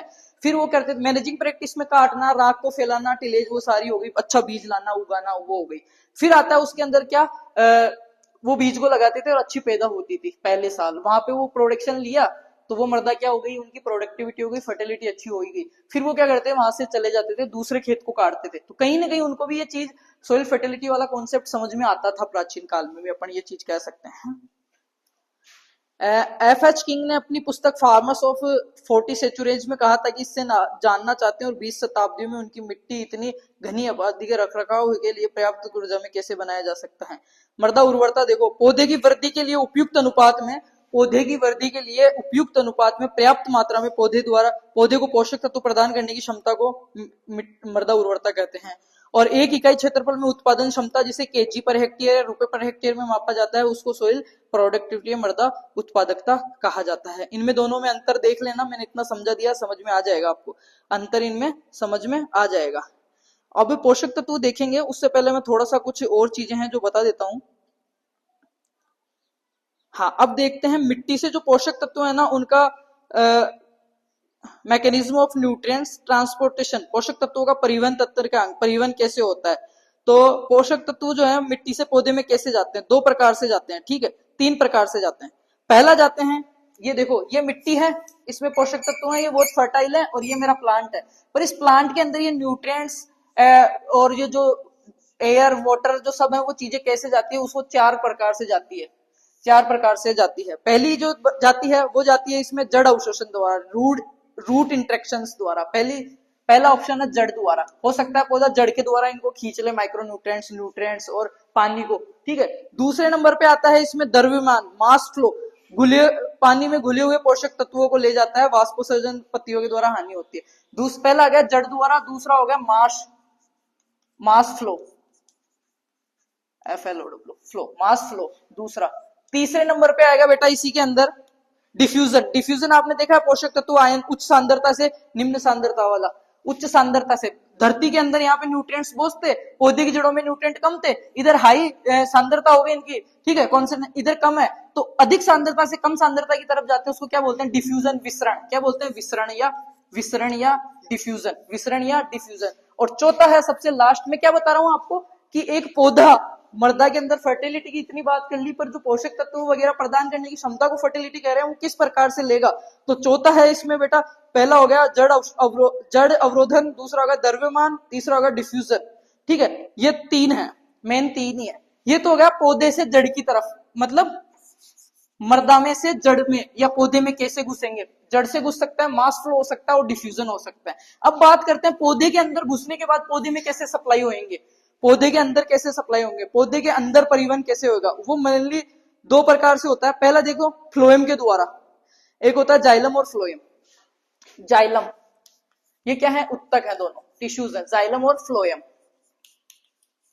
अब इनको समझना, इनका काम क्या होता है, मैं सीधी भाषा में समझाता हूं। जाइलम लेयर जा रहे हो है, जाइलम मतलब लेके जाऊंगा, जाइलम मतलब लेके जाऊंगा, मतलब कहां से, यहां से ऊपर की तरफ लेके जाएगा। किसको लेके जाएगा, रॉ मैटर को लेके जाएगा, न्यूट्रिएंट्स को, एनर्जी को, वाटर को, इनको क्या करेगा, लेके जाएगा। जाइलम क्या करता है, हमेशा जड़ों से और पौधे की तरफ लेके जाता है। अगर इसको मैं देखूं, जाइलम ये 7 युक्त तक जड़ों से पौधे के बाकी हिस्सों में पानी और पत्तियों में पानी पहुंचाते हैं। जाइलम क्या करता है, ये समझना। पौधे के बाहर जो एक्टिविटी हो रही है वो तो तीन प्रकार से हो रही है, जड़ से, मास फ्लो से और डिफ्यूजन से। भाई ये खेत था, ये सोइल में पौधा है, ये इसकी जड़ें हैं, ये इन सब चीजों को खींचेगी, ऑब्जर्व करेगी, तो तीन चीजों से कर सकती है, by root, by mass flow और बाय डिफ्यूजन। पर अंदर चली गई, यहाँ पे पौधे के अंदर, अब कैसे ऊपर जाएगी, क्या चीजें होगी। तो पहली चीज होती है जाइलम। जाइलम क्या होता है, सेवेनी टिश्यू कल्चर, टिश्यू होते हैं जो क्या करते हैं, लेके जाते हैं। जाइलम मतलब लेके जाएगा, जाइलम जा रहा है। तो जाइलम क्या करेगा, यहां से जो भी चीजें इकट्ठी करी है इन तीनों के माध्यम से, उन चीजों को पौधे के सारे भागों में लेके जाएगा। जब ये सारे भागों में चली गई, क्लोरोफिल के संपर्क में आई, धूप हुई, और जब खाना बना, एनर्जी बनी, इसमें ग्लूकोज, एटीपी जो भी बनी, उसको फैलाता कौन है, फ्लोएम। फ्लोएम फैलाएगा, जाइलम लेके जाएगा, फ्लोएम फैलाएगा। फ्लोएम देखो, ये उत्तक प्रकाश संश्लेषण के दौरान उत्पादित शर्करा, एनर्जी इत्यादि को अन्य भागों में ले जाता है जहां पे आवश्यकता होती है। अब इस प्रोसेस को समझना। इधर ये पौधा था बेटा, ये इसकी जड़ें हैं जमीन के अंदर, और जमीन में क्या है, सारे न्यूट्रिएंट्स वगैरह हैं। इनको ये ले रहा है तीन माध्यम से, by root, by mass flow, by diffusion. यहाँ पे ले लिया ऊपर। अब जो चीजें ले ली, इनको ऊपर लेके कौन लेके जाएगा, ले जा रहे हो कौन, जाइलम ले जा रहे हो। तो जाइलम लेके जाएगा। जाइलम क्या करेगा, यहां से लेके गया, उसको पूरे पौधे में फैला देगा। पूरे पौधे में जब ये चीजें फैल गई, तो पौधे में जब प्रकाश हुआ, तब इसकी पत्तियों वगैरह में प्रकाश संश्लेषण हुआ, हरिम जो आपका क्लोरोप्लास्ट है उससे जो प्रकाश संश्लेषण, फोटोसिंथेसिस हुआ, और क्या बना, फूड बना। फूड के अंदर क्या बना, आपके एनर्जी, कैलोरी, वो चीजें बनी। तो उसको फिर जहां पे जरूरत है, जहां पे ग्रोथ होनी है, जैसे सपोज करो यहाँ पे नई शाखा निकल रही है, इसको क्या एनर्जी की जरूरत है, यहाँ पे एक आम लगा हुआ है, इसको भी एनर्जी की जरूरत है। तो एनर्जी बन गई, जाइलम ने वो सामान दे दिया। बनी हुई एनर्जी को अंदर कौन फैलाएगा, फ्लोएम जी, फ्लोएम फैलाएगा। तो वो क्या करेगा, फ्लोएम जहां जहां पे एनर्जी की नीड है, जिस पार्ट्स को एनर्जी की नीड है, उसको फ्लोएम क्या करेगा बेटा, फैलाएगा। ठीक है, अब आगे बात कर लेते हैं ट्रांसपोर्टेशन। पौधे अपनी कोशिकाओं में झिल्लियों के अंदर विशेष प्रोटीन का प्रयोग करते हैं, जिन्हें ट्रांसपोर्टर कहा जाता है। ये झिल्लियों पर पहुंचाई जा सकती है। दो प्रकार का होता है, एक्टिव ट्रांसपोर्टर और पैसिव। एक्टिव में क्या होता है, देखो, एक्टिव कुछ ट्रांसपोर्ट सक्रिय रूप से पोषक तत्वों की सांद्रता ढाल के विरुद्ध जाते हैं, इसके लिए ऊर्जा की जरूरत होती है। अब पौधे के अंदर बन गया, सारी चीजों की, पौधे के अंदर जाने के दो चीज होती है, एक तो एक्टिव मतलब ACTIV एक्टिव, और एक होता है पैसिव। एक्टिव के अंदर क्या होता है, ऊर्जा की जरूरत होती है।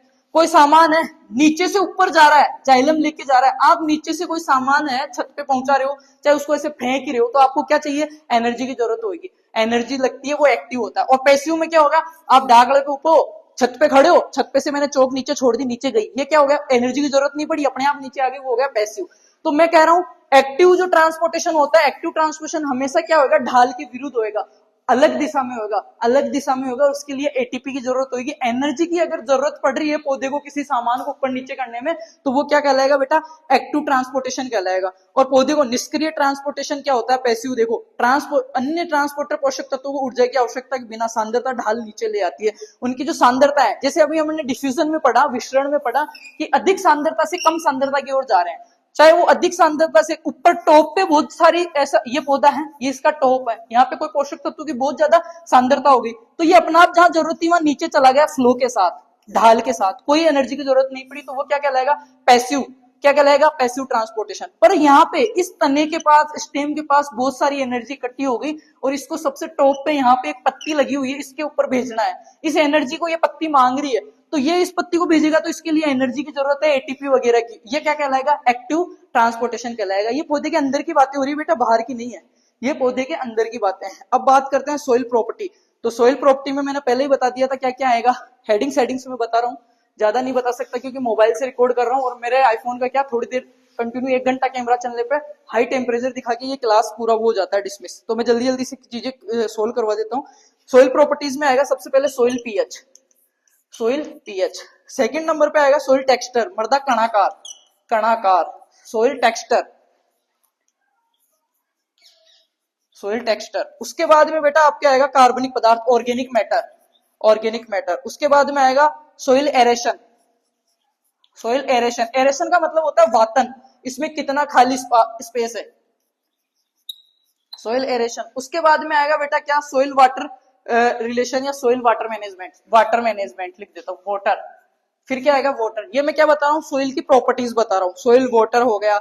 उसके बाद में एनवायरमेंटल फैक्टर्स, ह्यूमिडिटी, एनवायरमेंटल पर्यावरणीय कारक, पर्यावरणीय कारक, एनवायरमेंटल फैक्टर्स। उसके बाद में आर्द्रता, ह्यूमिडिटी, क्या आएगा, आर्द्रता या ह्यूमिडिटी। उसके बाद में क्लाइमेट, जलवायु, क्लाइमेट या जलवायु, ठीक है। उसके बाद में क्या आएगा, ये तो हो गए सोइल के गुण, सोइल में इतनी सारे प्रॉपर्टीज पाई जाती है। सोइल की प्रॉपर्टीज के बारे में जब अपन स्टडी करेंगे तो कौन कौन सी है, soil pH, soil texture, organic matter, soil aeration, soil water, environmental factors, humidity और क्लाइमेट, ह्यूमिडिटी और क्लाइमेट, ये तो हो गए सोइल फैक्टर्स, ठीक है। अब बात करता हूं मैं प्लांट फैक्टर्स के बारे में, ठीक है। इन सब के बारे में बताया हुआ है कौन क्या होता है, समझाने की जरूरत नहीं है इतना, ठीक है। सेकंड सेमेस्टर में आप, कल को आपके जूनियर आएंगे, आपको मिस बॉस, मिस मैम, है ना, ये बोलेंगे।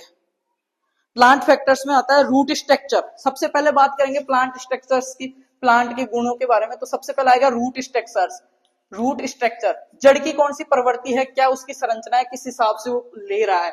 फिर आएगा पौधे की प्रजाति और विविधता, plant species and variety, plant, कुछ स्पीसीज ऐसी होती है, कुछ जातियां ऐसी होती है पौधे की, प्लांट स्पीसीज एंड वेराइटीज, कुछ जातियां वेराइटीज ऐसी होती है जिनको कम पानी चाहिए होता है, कम पोषक तत्व चाहिए, सूखे में भी सर्वाइव कर लेती है। कोई कोई ऐसी होती है जो पाले के प्रति बहुत संवेदनशील है, हल्की सी सर्दी पड़ते ही खत्म, बारिश आती ही, पानी बढ़ते रूट रोट लोग लग गया, रोग लग गया, उनमें सूख जाएगी, खत्म हो जाएगी। तो स्पीसीज के आधार पर भी पौधा फर्टिलिटी और इनको वो करता है। जड़ के हिसाब से भी एक की जड़ें होती है, मूसला जड़ें, उथली जड़ें, गहरी गहरी जड़ें हैं, यहाँ पे पानी नहीं है, नीचे से खींच लाएगी, और यहाँ यही जड़ें हैं तो जल्दी से सूख जाएगी, ठीक है। नीचे तक गई वो बहुत लंबे तक चलेगी, तो वो रूट स्ट्रक्चर्स पे है। और plant species and plant varieties हैं, species of growth, stage of growth, sorry stage of growth, stage, STAG, stage of growth, growth. अब कोई पौधा क्रिटिकल स्टेज पे है और उसको वो चीजें नहीं मिल रही, बैक स्लाइड करता हूँ, बैक स्लाइड करी, बैक स्लाइड पे क्या आया, soil pH, water, climate, environmental factors, वो सारी चीजें मैंने जस्ट बैक में बताया, वो लिख ली होगी आपने। वो सारी चीजें नहीं मिल रही और उस टाइम उसके स्टेज क्या है, ग्रोथ स्टेज क्या है। अगर उसकी क्रिटिकल स्टेज पे वो है, CRI स्टेज पे पर गेहूं है और उस टाइम पानी नहीं मिला तो खत्म है मामला बेटा।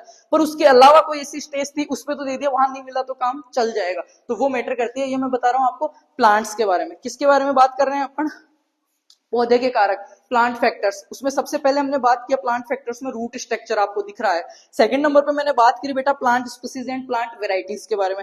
थर्ड नंबर पे मैंने बात करी स्टेज ऑफ ग्रोथ, और फोर्थ नंबर में मैं बात कर रहा हूं माइकोलॉजिकल कवक, कवक, राइजोफेरा आदि। अब मृदा उर्वरता मूल्यांकन के तरीके, मृदा उर्वरता को कैसे माप सकते हैं वो पढ़ लेते हैं। मृदा उर्वरता को मापने के तरीके, प्लांट पोषक तत्व मैंने बहुत बार पढ़ाया, फर्स्ट सेमेस्टर में पढ़ाया, इस क्लास में नहीं भी पढ़े तो इतना ज्यादा नहीं है, मैं इंट्रो उनका दे दूंगा अभी फटाक फटाक से। मृदा उर्वरता के पहला ही पहला है, मैं लिख रहा हूं यहाँ पे, मृदा उर्वरता, सोइल फर्टिलिटी को मापने के तरीके या मूल्यांकन, मूल्यांकन, मूल्यांकन करने के तरीके। सबसे पहला मैं समझाऊंगा सिर्फ, पहला है soil chemical soil testing, chemical soil testing, chemical soil testing. Chemical soil testing में क्या होता है, रासायनिक मृदा परीक्षण। ये परीक्षण एनपीके के सूक्ष्म पोषक तत्वों जैसे पोषक तत्वों की मात्रा का विश्लेषण करते हैं। ठीक है, पहला हो गया केमिकल सोइल टेस्टिंग, अपन करवाते हैं एमएल सोइल टेस्टिंग जो लैब होती है उसमें सोइल का सैंपल लेके जाते हैं। सोइल सैंपलिंग कैसे करते हैं फर्स्ट सेम में सिखाया था।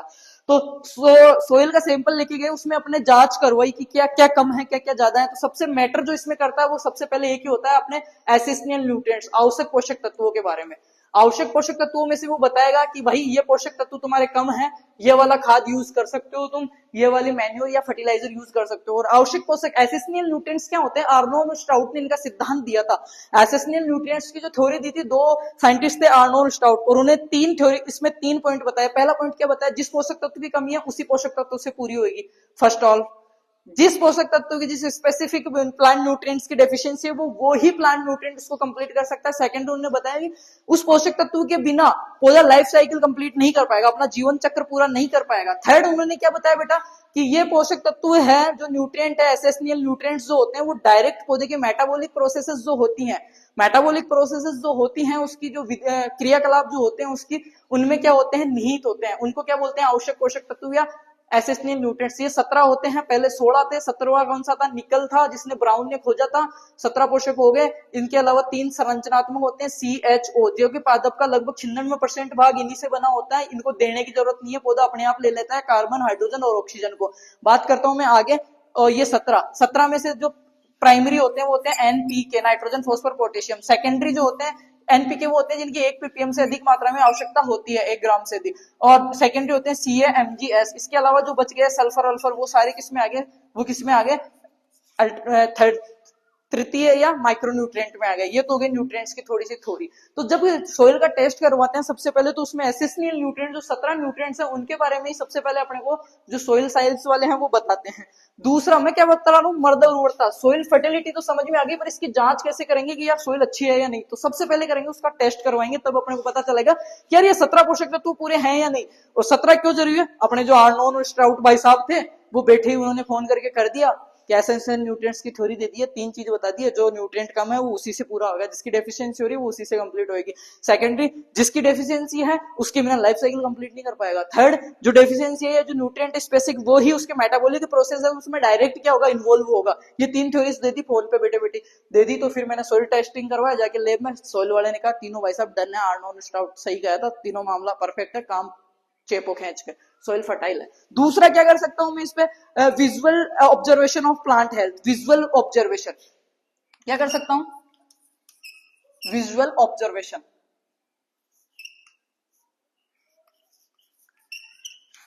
Observation of plant. Visual observation को हिंदी में समझना, पौधे की बाह्य स्थिति को देख के, पौधे के स्वास्थ्य का दृश्य देख के कि पोषक तत्वों की कमी, जैसे पत्तियों का पीला पड़ना, ठीक है, पौधे का बौना रह जाना, पौधे का गल जाना, ऐसा कुछ नहीं हो रहा है। पौधा बिल्कुल proper time to time growth कर रहा है, हरा भरा है, बहुत अच्छी ग्रोथ कर रहा है, बहुत अच्छी फ्लावरिंग हो रही है, बहुत अच्छी फ्रूटिंग हो रही है। मैं एक अनुमान लगा सकता हूँ, मूल्यांकन कर सकता हूँ उसका, क्या कि सोइल क्या है मेरी, फर्टाइल है। 3 नंबर पे देख लेते हैं बच्चा, 3 नंबर पे है इसमें plant tissue analysis, plant PTA जिसको बोलते हैं, plant PLANT, plant tissue TISSU, tissue observation या प्लांट टिश्यू अपन इसको कह सकते हैं। क्या कह सकते हैं, एनालिसिस। एनालिसिस पादप उत्कों का अवनयन, पादप उत्कों का जांच करना या पादप उत्कों का विश्लेषण, प्लांट टिश्यू एनालिसिस। इसमें देखो पौधे के उत्कों का विश्लेषण करके संतुलन कमियों का पता चल सकता है। उसके बाद में ये हो गई 3 चीज, क्या, मृदा उर्वरता, सोइल फर्टिलिटी का मूल्यांकन करने के लिए 3 चीज हो गई। सबसे पहले केमिकल टेस्ट करवा सकते हो, दूसरा आप कर सकते हो visual observation of plant body, उसकी बॉडी पे ऐसा कोई सिम्टम तो नहीं दिख रहा। थर्ड, आप कर सकते हो प्लांट टिश्यू एनालिसिस कर सकते हो, प्लांट टिश्यू एनालिसिस कर सकते हो। आगे चलो, अब चलते हैं, बहुत सारी चीजें क्लियर हो रही है, दमादमी से अपन पढ़ लेते हैं। पोषक तत्व बच रहा है, उसके अलावा थोड़ा सा बच रहा है, ज्यादा नहीं है बेटा, अभी खिंचवा दूंगा मैं मामला भगवान की दया से। ठीक है, आगे बात करते हैं। सोइल फिजिकल 3 हो गया, चौथे की बात करते हैं। मृदा के भौतिक गुण अपन देख सकते हैं, सोइल बायोलॉजिकल टेस्ट करवा सकते हैं, सोइल फिजिकल, फिजिकल प्रॉपर्टीज। 3 तो वो हो गई, चौथा फिजिकल प्रॉपर्टीज उसकी देख सकते हैं, BD PD ये जांच करवा सकते हैं। सोइल बायोलॉजिकल टेस्ट अपन करवा सकते हैं, soil biological, biological. Soil biological test में क्या होएगा बेटा, मृदा जैविक परीक्षण में मृदा में सूक्ष्म जीवों की मात्रा का विश्लेषण अपन कर सकते हैं। ये क्या है, सोइल फर्टिलिटी को मूल्यांकन करने का, उसको जांचने के तरीके हैं। तो 3 तो वो हो गए, 5 ही हो गए, 2 मैंने बता दिए। उसके बाद में अपना आगे देखते हैं अपन, एक आपका जियोग्राफिकल इंफॉर्मेशन सिस्टम GIS आता है, भौगोलिक सूचना प्रणाली। ये एक टेक्नोलॉजी है सोइल टेस्टिंग के बारे में आगे अपन देखते हैं। मृदा नमूना चाहिए, मृदा एनालिसिस करेंगे, ये छोड़ो चरण। Step in soil fertility evolution, ये तो 5 चीजें मैंने बता दी, 3 तो वो, चौथी है, 5वीं है। अब बात करते हैं सोइल फर्टिलिटी का जो टेस्ट करेंगे उसके लिए कौन कौन से स्टेप्स है। सबसे पहला है सोइल टेस्टिंग या सोइल सैंपलिंग। सोइल सैंपलिंग, ये हेडिंग से इनको समझ लेना तुम। सोइल सैंपलिंग, सबसे पहले सोइल सैंपलिंग लेंगे। सेकंड नंबर पे करेंगे टेस्ट करवाएंगे उसका, TESTING, टेस्टिंग या एनालिसिस करेंगे उसके बारे में, है ना। उसके बाद में क्या करेंगे, एनालिसिस के बाद में मृदा में विभिन्न पोषक तत्वों का स्तर एनालिसिस करके जो चीजों की कमी है उनको अपन INM इंटीग्रेटेड न्यूट्रिएंट मैनेजमेंट करेंगे। ऐसे करके अपनी चीजें कंप्लीट हो जाएगी। अब इसमें पोषक तत्व रह रहे हैं, इसके अलावा मैं देख लेता हूँ पौधों में विश्लेषण। पौधे के अंदर विश्लेषण, पौधों में विश्लेषण एक ऐसी तकनीकी है जिसका उपयोग उत्तक संरचना विश्लेषण करके किया जाता है, जिसमें कौन से पोषक तत्वों की कमी हो रही है। जैसे अपन पढ़ते हैं ना NPK CA MG, ये NPK CA MG, इनके पोषक तत्वों के लक्षण नीचे वाली पत्तियों पे दिखते हैं, तो इन पे कुछ डेफिशिएंसी के सिम्टम्स अपने को लग रहे हैं, तो अपन क्या कहेंगे कि यार इसमें क्या हो रहा है, न्यूट्रिएंट की कमी हो रही है या सोइल फर्टिलिटी में कुछ ना कुछ कमी आ रही है। सोइल का क्या कराओ, टेस्ट करवाओ। तो उसमें अपन जो 5 प्रोसेस है वो कर सकते हैं। आगे चलते हैं। पौधे के विश्लेषण के 2 तरीके हैं। पौधे के अंदर टिश्यूज का या पौधे के अंदर कोई भी चीज चेक करते हैं ना अपन, उसके 2 तरीके हैं। कौन कौन से, यहां से प्रश्न आएगा, मैं कह रहा हूं लिख के ले लो। इस क्लास को यार शेयर जरूर कर देना, जितना ज्यादा हो शेयर कर देना। एक प्यारा सा कमेंट जरूर ठोक देना, इस पे एक प्यारा सा कमेंट जरूर ठोक देना। पहला जो है, इसमें मैं क्या बात कर रहा हूं, पौधे से ऑब्जर्वेशन के लिए जो पहला है वो क्या है, rapid plant tissue test. Rapid plant testing, tissue testing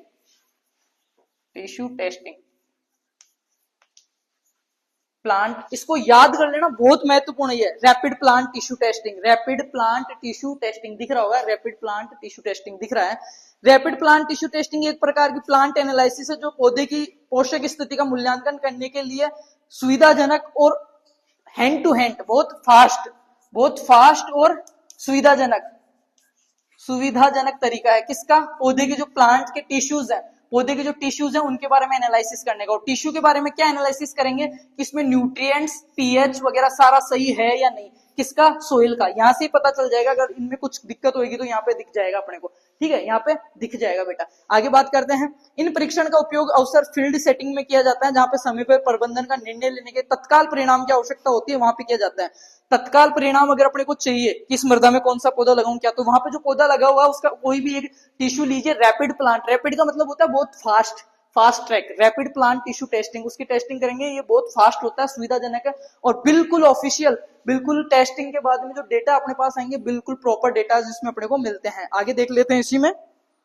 rapid plant tissue test का सबसे आम प्रकार नाइट्रेट क्विक टेस्ट है, जो कि पौधे में नाइट्रेट की सांद्रता को मापते हैं। नाइट्रेट के लिए किया जाता है, उत्पादकता का एक प्रमुख संकेत है। नाइट्रोजन क्विक टेस्ट पौधे में उत्तक के एक नीचे से छोटे से नमूने को कुचलते हैं और इसका परीक्षण करके इसके साथ नाइट्रेट की प्रतिक्रिया करवाते हैं, जो रंग उत्पन्न करता है उसके आधार पर वो पता चल जाता है। क्या करते हैं, प्लांट से एक छोटा सा टिश्यू लेते हैं, एक्टिव टिश्यू, उसको कुचलते हैं, उसको मसलते हैं, फिर उसका टेस्ट का एनालिसिस करते हैं, उसमें कुछ मिलाते हैं केमिकल, और उसमें कौन सा कलर आ रहा है उस आधार पे अपने को पता चलता है कि डार्क कलर आ रहा है तो कितनी कंसिस्टेंसी है, कितनी सांद्रता है नाइट्रोजन की, और लाइट कलर आ रहा है तो कितनी हो रही है। रैपिड प्लांट टिश्यू में फास्फोरस, पोटेशियम और कैल्शियम के लिए भी परीक्षण किए जाते हैं। ऐसा ही नहीं, एन के लिए एनपीके और कैल्शियम, एनपीके और सीए, इन सब के लिए रैपिड प्लांट टिश्यू टेस्टिंग है, उनका यूज किया जाता है इन सबकी जांच करने के लिए। इन परीक्षणों में अलग अलग परीक्षण समाधान और उनकी प्रक्रिया, अलग अलग टेस्ट हैं, अलग अलग सॉल्यूशन हैं और अलग अलग इन प्रॉब्लम को सॉल्व किया जाता है। चलो आगे देख लेते हैं। रैपिड प्लांट टिश्यू में पारंपरिक प्लांट विश्लेषण की तुलना में बहुत सारे फायदे हैं। दूसरा है, एक नाम आएगा आपके पास इंडिकेटर प्लांट, ये तो हो गया पहला, प्लांट रैपिड टिश्यू। इसका मैंने बता दिया। एनपीके और सीए की मात्रा के लिए जांच की जाती है, छोटा सा टिश्यू लेते हैं, उसके हिसाब से तोड़ फोड़ करके केमिकल टेस्ट करके कलर के हिसाब से पता चल जाता है। पहला हो गया ये। दूसरा बता रहा हूं बेटा, दूसरा है आपका सांकेतिक पौधे। सांकेतिक, सांकेतिक या मैं कह सकता हूं इंडिकेटर, इंडिकेटर प्लांट।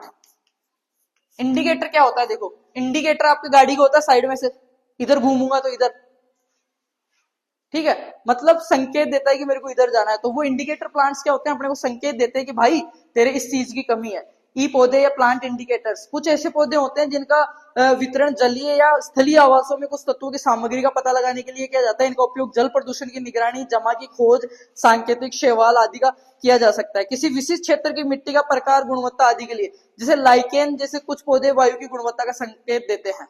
लाइकेन जैसे है वो पोल्यूशन का, लाइकेन कहाँ पे होता है? जहाँ पे अच्छी लाइकेन पोल्यूशन वाली जगह पे नहीं होंगे, ठीक है। लाइकेन क्या करते हैं? अपने को उसकी दोबारा देखो, लाइकेन जैसे कुछ पौधे वायु की गुणवत्ता का संकेत देते हैं, जबकि हाइड्रोजिया जैसे अन्य पौधे मिट्टी का पीएच का संकेत देते हैं। अम्लीय मिट्टी अगर ज्यादा रहेगी तो उसमें क्या होएगा? आपके जो ब्लूबेरी है वो उगेगी और रोडोडेंड्रन जो है वो उगेगी। क्षारीय मिट्टी है तो उसमें क्या होएगा? आपके हॉर्स फुट फ्लावर जो है वो उगेगा। आर्द्र भूमि अगर है तो उसमें फर्न वगैरह उग जाएंगे। पोषक तत्वों से अगर अच्छी है, देखो आपने अपने पढ़ा होगा सूरजमुखी, सूरजमुखी किसका सूचक पौधा है? बोरोन का और सूखे का, बोरोन का और सूखे का। ये पूरा खेत है, इसके बीच में चार जगह, चार कोनों पे सूरजमुखी के चार पौधे लगा दिए। जैसे ही इसमें बोरोन की कमी आने लगेगी, इस मेन फसल में बोरोन की कमी आएगी, उसके 8 दिन पहले सूरजमुखी में आ जाएगी। मेन फसल को पानी की कमी होगी, उसके 6 दिन पहले सूरजमुखी सूखने लग जाएगा। तो अपने को पता लग जाएगा भाई सूरजमुखी सूखने लग गया, इंडिकेट हो रहा है वाटर की कमी है, सिंचाई कर दो दम से। वो चीजें हो गई, ये हो गई। इसके बाद में आगे देखते हैं, चल रहा है ना बेटा? हाँ चल रहा है, 1:20 हो गई। पोषक तत्वों छोड़ो इसको, आगे महत्वपूर्ण चीजें देख लेते हैं। कार्बनिक उर्वरकों का महत्व, ये अपन उर्वरकों में आग घुस गए। उर्वरकों को मैं अलग से पढ़ाऊंगा। फसल की आवश्यकता, क्योंकि अभी डिजिटल बोर्ड तो है नहीं, तो अपने को ऐसे ही पढ़ना पड़ेगा। चलो छोड़ो, उर्वरक के बारे में पढ़ लेते हैं आप जल्दी जल्दी से। आवश्यक पोषक तत्व, चल जा भाई, इसको मैं साफ कर देता हूं। आवश्यक पोषक तत्व किसे कहेंगे? एसेंशियल न्यूट्रिएंट्स कैसे कहेंगे? वे पोषक तत्व जो पौधे का जीवन चक्र पूरा करने के लिए बहुत ज्यादा जरूरी होते हैं, पौधे से अपने को उत्पादन लेने के लिए बहुत ज्यादा जरूरी होते हैं। सुनो, वे पोषक तत्व जो पौधे की आवश्यकता की कसौटी को पूर्ण करे उसे आवश्यक पोषक तत्व कहते हैं। वे पोषक तत्व जिनके बिना पौधा अपना जीवन चक्र पूर्ण नहीं कर सकता वो आवश्यक पोषक तत्व कहलाते हैं। आवश्यकता की जो कसौटी है, जो सिद्धांत दिया था, वो किसने दिया था? आर्नोन और स्टाउट ने दिया था 1939 में। आर्नोन और स्टाउट दो वैज्ञानिक थे, आर्नोन व स्ट्राउट। 1939 में इन्होंने दिया और 3 बातें कही, पहली, दूसरी, तीसरी। पहली बात की, एसेंशियल न्यूट्रिएंट्स वो होते हैं जो क्या करते हैं? कंपलसरी होते हैं, जरूरी होते हैं लाइफ साइकिल के लिए, पौधे की लाइफ साइकिल कंप्लीट करने के लिए। दूसरा उन्होंने क्या, ये मेटाबॉलिक जो प्रोसेस है, मेटाबॉलिक जो प्रोसेस है उसमें क्या होते हैं? डायरेक्ट इन्वॉल्व होते हैं। तीसरा उन्होंने क्या कहा कि जिस स्पेसिफिक न्यूट्रिएंट्स की डिफिशियंसी हो रही है वो उसी से पूरी होगी, दूसरे से नहीं होगी, उसी से पूरी होगी। ये आर्नोन और स्टाउट ने कहा। इसको दोबारा पुनः प्रतिपादन जो किया वो आर्नोन ने किया। कब किया? आर्नोन ने इसमें थोड़े से चेंजेस किए। कब किए? 1954 में, 1954 में उन्होंने किए। ये हो गई मेजर बात। अब आगे बात करते हैं आवश्यक पोषक तत्व विद्या। इसमें 2 प्रकार के होते हैं, अखनिज और खनिज। 2 प्रकार के हैं इनका। जब अपन वो करते हैं अखनिज पोषक तत्व, अखनिज और खनिज पोषक तत्व। अखनिज पोषक तत्व में 3 आते हैं बेटा, CHO। अखनिज में 3 आते हैं, इनको स्ट्रक्चर पोषक तत्व भी कहते हैं। CHO, सी जो इसमें रहता है वो रहता है 45% और 6%। सी जो रहता है 45% रहता है, ऑक्सीजन जो रहता है वो 45% रहता है, और H जो हाइड्रोजन होता है वो 6% होता है। तो 45 प्लस 6, 45 प्लस 6, 45 90 और 96%। प्लांट का 96% भाग इन्हीं से बना होता है, किसी से अखनिज पोषक तत्व जो अपने होते हैं उनसे बना होता है। ओ शिट, इतनी तेज तूफान, बेटा बंद करना इसको, खिड़की को बंद कर। Sit sit sit sit sit sit sit, कोई बात नहीं, कोई बात नहीं, हाँ बस सही है, काफी है, काफी है। अरे यार बहुत तेज आंधी आ रही है, फोन ना गिर जाए ये। बेटा इसको भी बंद कर देते पर नहीं तो गिर जाएगा ये। अभी थोड़ा दिखेगा नहीं आपको, कोई नहीं, दिख रहा है, दिख रहा है। चलो अपने को पढ़ाई से मतलब है बेटा, उसको खुला रहने दो, कोई दिक्कत नहीं है ना। अखनिज पोषक तत्व ये होते हैं जो वायु जलवायु से अपन पौधा अपने आप ले लेता है और इनकी जरूरत नहीं पड़ती, पौधे का स्थल का भाग बनाते हैं CHO। फिर बात करते हैं खनिज पोषक तत्व।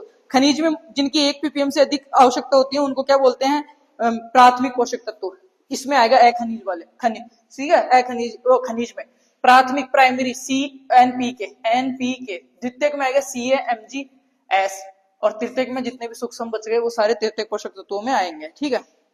अब आगे बात कर लेते हैं पौधे का मुख्य उपलब्धता रूप। ये फर्स्ट ईयर में दिया बेटा, अभी मौसम बहुत खराब हो गया, वो मैं बता नहीं सकता अभी आपको। जैसे C है, C को CO2 में करता है, H को H2O में करता है, O2 को H2O में करता है, नाइट्रोजन को नाइट्रेट व नाइट्रोजन दोनों फॉर्म में लेता है, पोटेशियम को K+ में लेता है, कैल्शियम को C+2 में लेता है, ठीक है, और मैग्नीशियम को Mg+2 में लेता है, सल्फर को SO4-2 सल्फेट में लेता है, बोरोन को H3BO4 H3BO3 में लेता है, फेरस को Fe+2 में लेता है, Mn को Mn+2 में लेता है, Cu को Cu+2 में लेता है।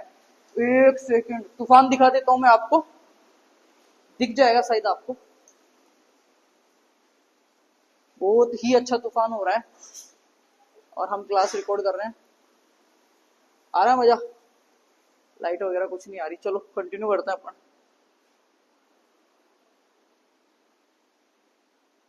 ठीक है बेटा, बहुत मेहनत चल रही है आपके लिए, ठीक है। पोषक तत्वों वाले में अब इनकी कमी के लक्षण जो है वो बेटा बहुत अच्छे से पढ़ाए हुए हैं मेरे, और वो तो आप कहीं पे भी पढ़ लेना। आपको पता मौसम बहुत ज्यादा खराब हो रहा है ना, मैं छोटी बच्ची मेरी बहन को भी साथ लेके आया था कैमरा वगैरह चालू करने के लिए, तो अभी मेरे को फोन आ जाएगा, फोन को फ्लाइट मोड लगा रखा है दादी वगैरह का, तो दिक्कत हो जाएगी मेरे, ठीक है। अब इसमें अपने मेन चीज बच क्या रहा है, फर्टिलाइजर वाला टॉपिक बच रहा है। तो फर्टिलाइजर में अपने को क्या क्या पढ़ना है मैं बता देता हूँ आपको, आप पढ़ लेना। फर्टिलाइजर और मैन्यूर बच रही है, खाद और उर्वरक। खादें 2 प्रकार की होती है। खादें क्या होती है, वे कार्बनिक पदार्थ जो फसल अवशेष से तैयार होते हैं वो होती है, ठीक है। खादों को अपघटन करने वाले कारक जल, तापमान, फसल अवशेष, पशु बनाने की विधियां। खाद स्थूल कार्बनिक और सांद्रित, बुल्की मैनर्स, कॉन्सेंट्रेट मैनर्स, 2 होती है, सांद्रित खादें और स्थूल कार्बनिक खादें। स्थूल कार्बनिक खादें वो होती है जिनमें मैटर तो ज्यादा होता है, न्यूट्रिएंट्स वैल्यू कम होती है, मतलब भार आयतन तो ज्यादा होता है। जैसे गोबर की खाद है, 2 ट्रॉली डालोगे जब कितना % नाइट्रोजन देगी, तो वो तो होती है स्थूल खादें। और जो आपकी वो होती है क्या बोलते हैं, सांद्रित खादें। तो सांद्रित खादें क्या होती है, जैसे खलियां हो गई, मूंगफली की खली हो गई, है ना, और आपके जो खलियां हैं जितने भी, कपास की खली हो गई, इनको डालते हैं तो इनमें खली या ब्लड मील जो है, थोड़ी सी खाद डालते हैं तो बहुत सारा न्यूट्रिएंट मिल जाता है। सपोज दैट मैं अगर इसको उदाहरण समझाऊं तो यूरिया का इतना बड़ा कट्टा लाते हैं 46%, वो हो गया अपने लिए स्थूल। और नैनो यूरिया की छोटी सी बोतल लाते हैं, 2-4 यूरिया का काम कर देती है, वो होती है सांद्रित। उदाहरण देके समझा है तो मैं जो शब्द लिख रहा हूँ वो चीजें मैं बता रहा हूँ वो पढ़ लेना। सांद्रित खादें, कार्बनिक खादों के बारे में पढ़ लेना। फिर खादों के अंदर ये चीज पढ़ लेना, हरी खादें। हरी खादों में क्या क्या आएगी मैं थोड़ा थोड़ा बता देता हूँ क्योंकि मौसम खराब हो रहा है। FIM आएगी, सबसे पहले FIM आप पढ़ लेना। FIM गोबर, मूत्र, लीटर आदि से बनती है। और बेस्ट विधि जो FIM बनाएगी वो कौन सी है, ट्रेंच विधि या खाई विधि है।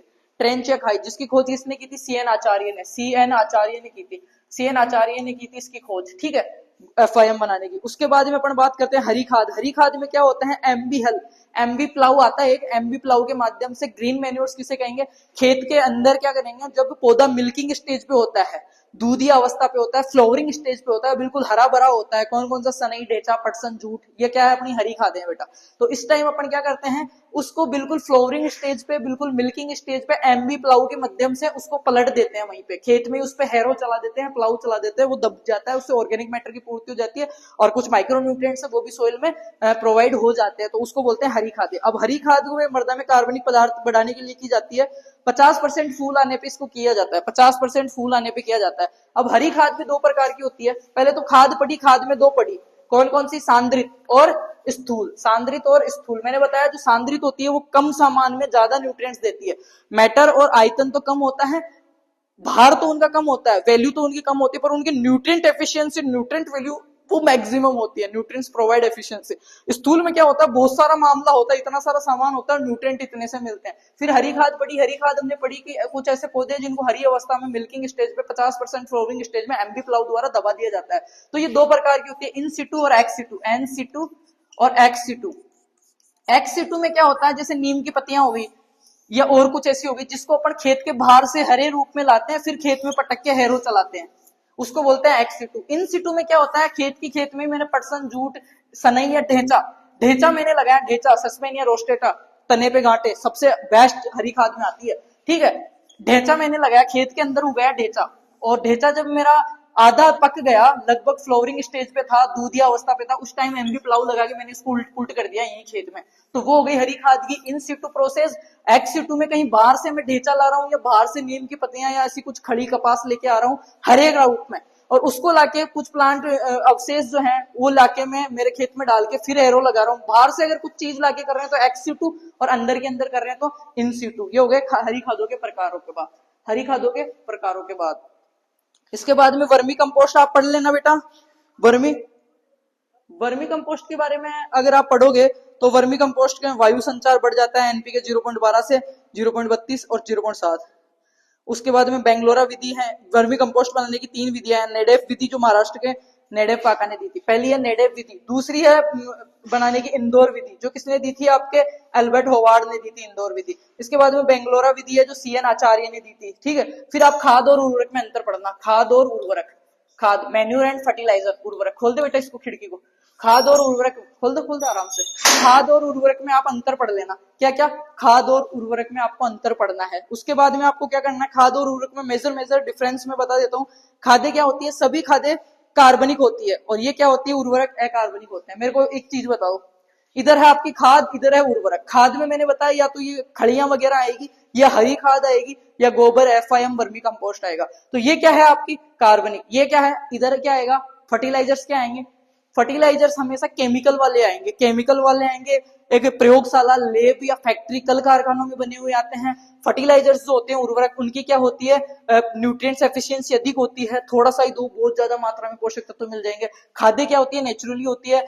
सोइल की जो हेल्थ होती है, सोइल जो केमिकल हेल्थ होती है उसको ठीक कौन करता है, सोइल की जो हेल्थ है उसको ठीक, फिजिकल प्रॉपर्टीज है आपकी सोइल की और केमिकल प्रॉपर्टीज है उनको ठीक बैलेंसिंग कौन करती है, खाद्य करती है। जबकि फर्टिलाइजर को अगर आप ज्यादा मात्रा में यूज करोगे तो आपके सोइल की जो क्षमता है उसको ये क्या करेगी, खत्म कर देगी, सोइल की क्षमता को खत्म कर देगी खाद्य, क्योंकि इनका क्या रहता है, डिस्ट्रॉय नहीं हो पाती, इनका कुछ अवशेष बच जाता है, जिस वजह से अपनी मृदा की फर्टिलिटी खराब हो जाती है ज्यादा खाद्य यूज करने से। ज्यादा खाद्य यूज करने से मृदा की उर्वरता कम हो जाती है। ये खादों के अंदर आप अंतर पढ़ लेना। उसके बाद में मैं देख लेता हूँ क्या क्या टॉपिक्स आपके बच रहे हैं आपके इसके अंदर, और उनको जल्दी से सिमेटते हैं फिर पूरा करते हैं। मौसम ज्यादा खराब हो रहा है, अभी वीडियो अपलोड भी करनी है मेरे को। चलो आगे देख लेते हैं कौन कौन से पॉइंट्स आपके बच रहे हैं बेटा। एक सेकेंड लगभग, हाँ ये हो गया, ये हो गया, ये हो गया, ये भी हो गया, ये वाला बच रहा है थोड़ा सा, 2 2 3 9। एक सेकंड बेटा मैं करवा देता हूँ, मैं मेरी पूरी कोशिश कर रहा हूँ आपका। और एंटो की क्लास है ना, पीएचडी है वो, प्री पीजी वगैरह को पढ़ाते हैं, बहुत अच्छे टीचर हैं, उनसे करवाइए, आप देख लेना एक बार, बहुत अच्छा पढ़ाते हैं ना वो, तो वो क्लास भी देखना और सबके साथ शेयर भी करना। उसको क्या करना है, शेयर भी करना है, अपने को क्या करना है, शेयर भी करना है। प्लांट न्यूट्रिएंट्स की बात हुई थी। फिर 1961 में निकोलस ने एक और पोषक तत्व, क्रियात्मक पोषक तत्व खोजे थे 4, जैसे सोडियम, कोबाल्ट और वेनेडियम और सिलिकॉन। छोड़ो उनको, ये मैंने फर्स्ट ईयर में बहुत अच्छे से पढ़ा रखा है। अभी मतलब मैं सारी चीजें पढ़ा देता, पौधे का चित्र बना के वो भी समझा देता हूँ थोड़ा। खाद और उर्वरक तो पढ़ी रहे, न्यूट्रिएंट्स के बारे में मैंने बता ही दिया। मेजर की कमी के लक्षण देख लेना। कमी के लक्षण कैसे देखते हैं, ये एक प्लांट है, ये नीचे की पत्तियां, ये बीच की पत्तियां, ये नई पत्तियां और ये शीर्ष भाग। जो बीच की पत्तियां हैं उसमें कौन सा आएगा, जिंक। जिंक ऐसा पोषक तत्व है जो मध्यम गतिशील होता है और बीच की पत्तियों पे हमेशा अपने लक्षण दिखाता है। नीचे की पत्तियों में आएगा एनपीके, एमजीएमओ, एनपीके, एमजीएमओ, ये पोषक तत्व हैं, इनके लक्षण नीचे दिखाई देंगे। पौधे में बहुत ज्यादा गतिशील होंगे। मध्यम गतिशील होता है, मध्यम पत्तियों पे आता है। फिर आता है कम गतिशील। कम गतिशील में आपके आएंगे बेटा ऊपर की पत्तियों में, आपकी जो ऊपर की पत्तियां हैं उसमें क्या आएंगे, कम गतिशील। इसमें आएगा आपका लोहा, तांबा, सल्फर, मैग्नीज, क्लोरीन इत्यादि। मैग्नीज, Mn, Cl, S, ये सारे क्या हैं, मध्यम गतिशील, सॉरी कम गतिशील है। और इनके लक्षण नई पत्तियों पे, नई लीव्स पे दिखते हैं। मध्यम गतिशील में जिंक आएगा, कम और अधिक में आएंगे। और कैल्शियम और बोरोन, कैल्शियम और बोरोन दो ऐसे पोषक तत्व हैं जो पौधे में क्या होते हैं, अगतिशील होते हैं, नॉन मोबाइल होते हैं। नॉन मोबाइल होते हैं पौधे के अंदर। अगतिशील पोषक तत्व कौन से होते हैं मेरे बेटा, कैल्शियम और बोरोन, जिनके लक्षण कहाँ पे दिखाई देते हैं, सबसे टॉप डोमिनेंस, शीर्ष पे दिखाई देते हैं, शीर्ष पे दिखाई देते हैं। ये थोड़ा सा मैंने बता दिया आपको। मध्य भाग पे जिंक के, पुरानी पत्तियों पे एनपीके, एमजीएमओ के, और पौधे के शीर्ष भाग पे कैल्शियम और बोरोन के दिखाई देते हैं, कैल्शियम और बोरोन के। अब ये पोटास के, इनके लक्षण जो है आप पढ़ लेना। अब बात कर रहे थे उर्वरकों की, तो उर्वरकों के अंदर सबसे पहला विश्व का पहला जो उर्वरक बना था वो कौन सा बना था? SSP, single super phosphate, SSP. ये क्या है? प्रथम कंपोनेंट है, प्रथम क्या है अपना उर्वरक, फर्टिलाइजर है, एसएसपी है, जो विश्व के अंदर सबसे पहले बना था। ठीक है, भारत में निर्मित पहला उर्वरक भी एसएसपी था, काम में लिया जाने वाला या भारत के अंदर लाया जाने वाला एसएसपी था। अब आगे बात करते हैं इसमें। संगठन के आधार पे दो प्रकार के होते हैं, सरल और कॉम्प्लेक्स। दो प्रकार के होते हैं उर्वरक जो है वो बेटा, दो प्रकार के होते हैं, खाद्य मैंने पढ़ाई दी है। उर्वरक दो प्रकार के होते हैं सरल और एक होते हैं कॉम्प्लेक्स या जटिल।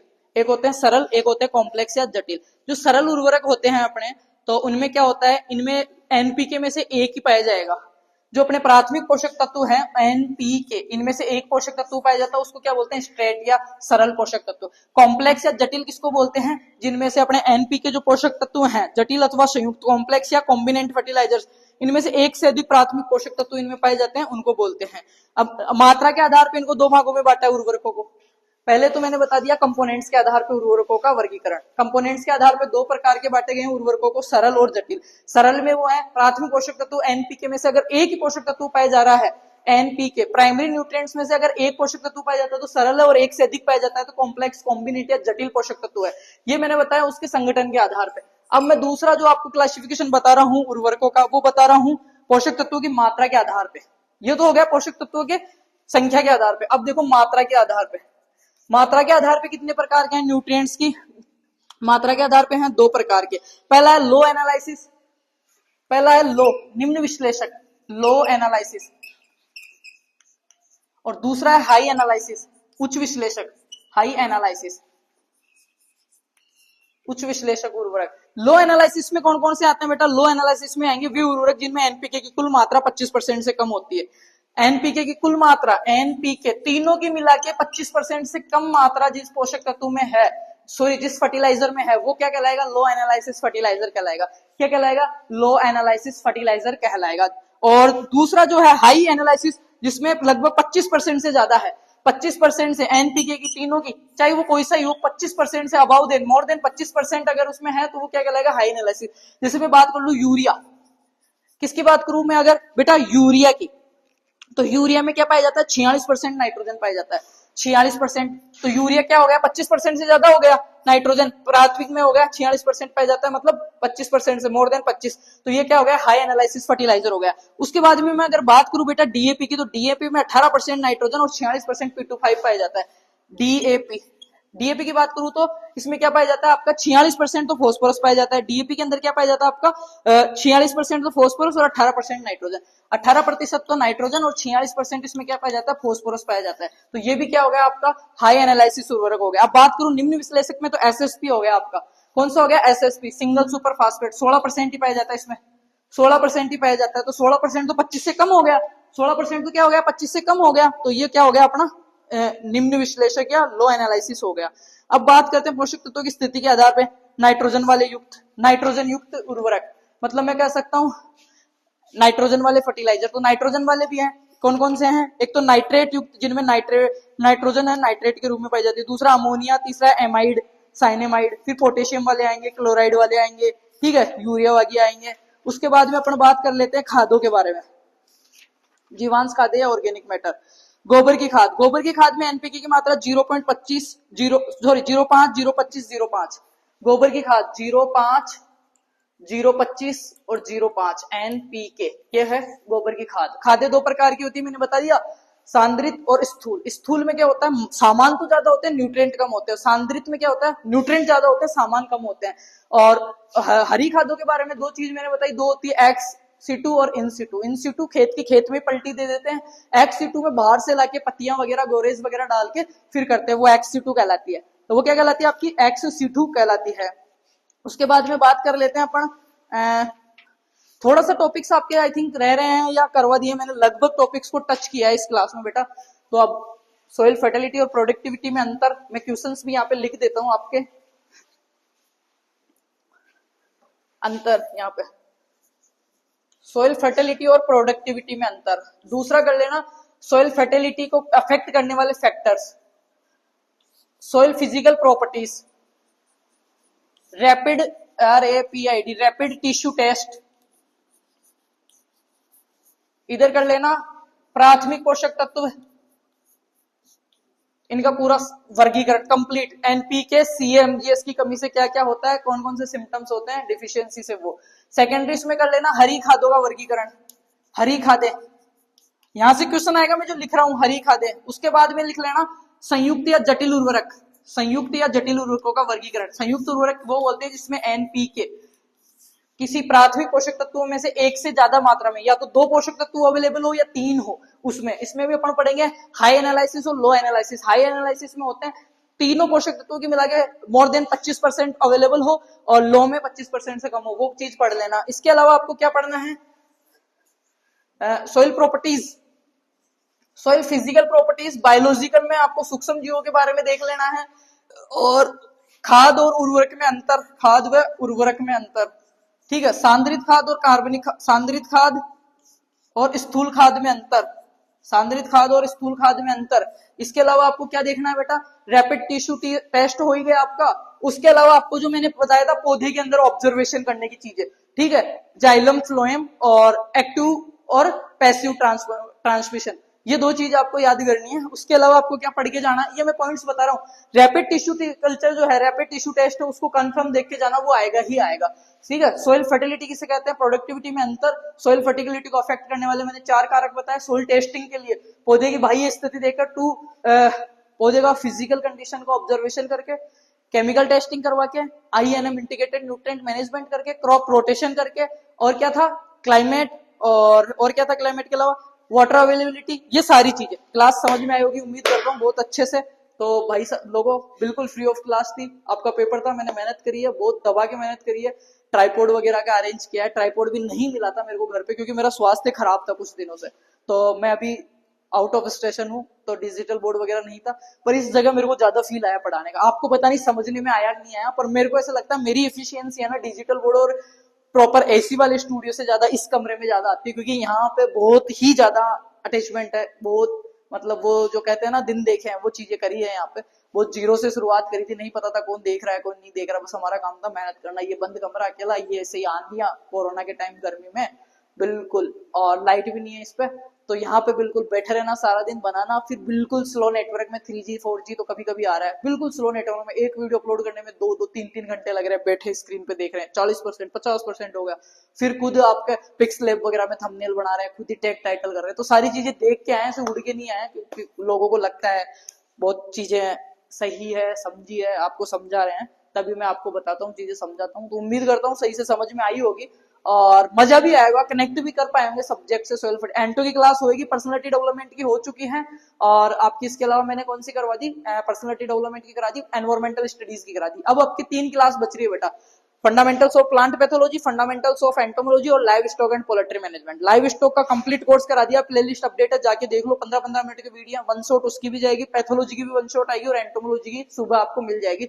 सभी बच्चों को बेस्ट ऑफ लक, बहुत सारा प्यार, और इस क्लास पे इतना प्यार दिखा देना, इतना प्यार दिखा देना, इतने सारे कमेंट ठोक देना, जितने बच्चों ने देखा सारे के सारे बच्चे कमेंट और लाइक ठोक देना। मैं खुद कमेंट पढ़ूं, मुझे मजा आए, और कोई दूसरा भी कमेंट आके देखे ना, तो वो देखे यार इसके पास जो बच्चे हैं, इसका जो परिवार है ना फार्मर्स लोग, वो डिजिटल बोर्ड या गाड़ी घोड़े देख के नहीं आए हैं, ठीक है, चकाचौंध देख के नहीं आए हैं, वो आए हैं सही में ये लोग कंटेंट देते हैं, क्वालिटी एजुकेशन देते हैं, बच्चों से जुड़ते हैं, बच्चों को समझाते हैं, बच्चों को समझते हैं, और बच्चे इनको समझते हैं।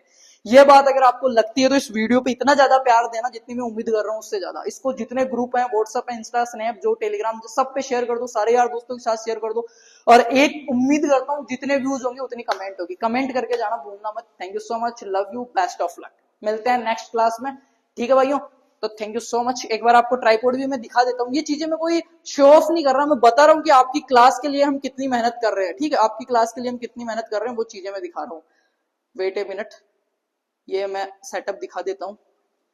ये देखो थोड़ा सा पीछे, ये ट्राइपॉड लाया था मैं, बहुत सालों से पड़ा था शुरुआती में, पर टूट गया, तो ये हमने जुगाड़ किया।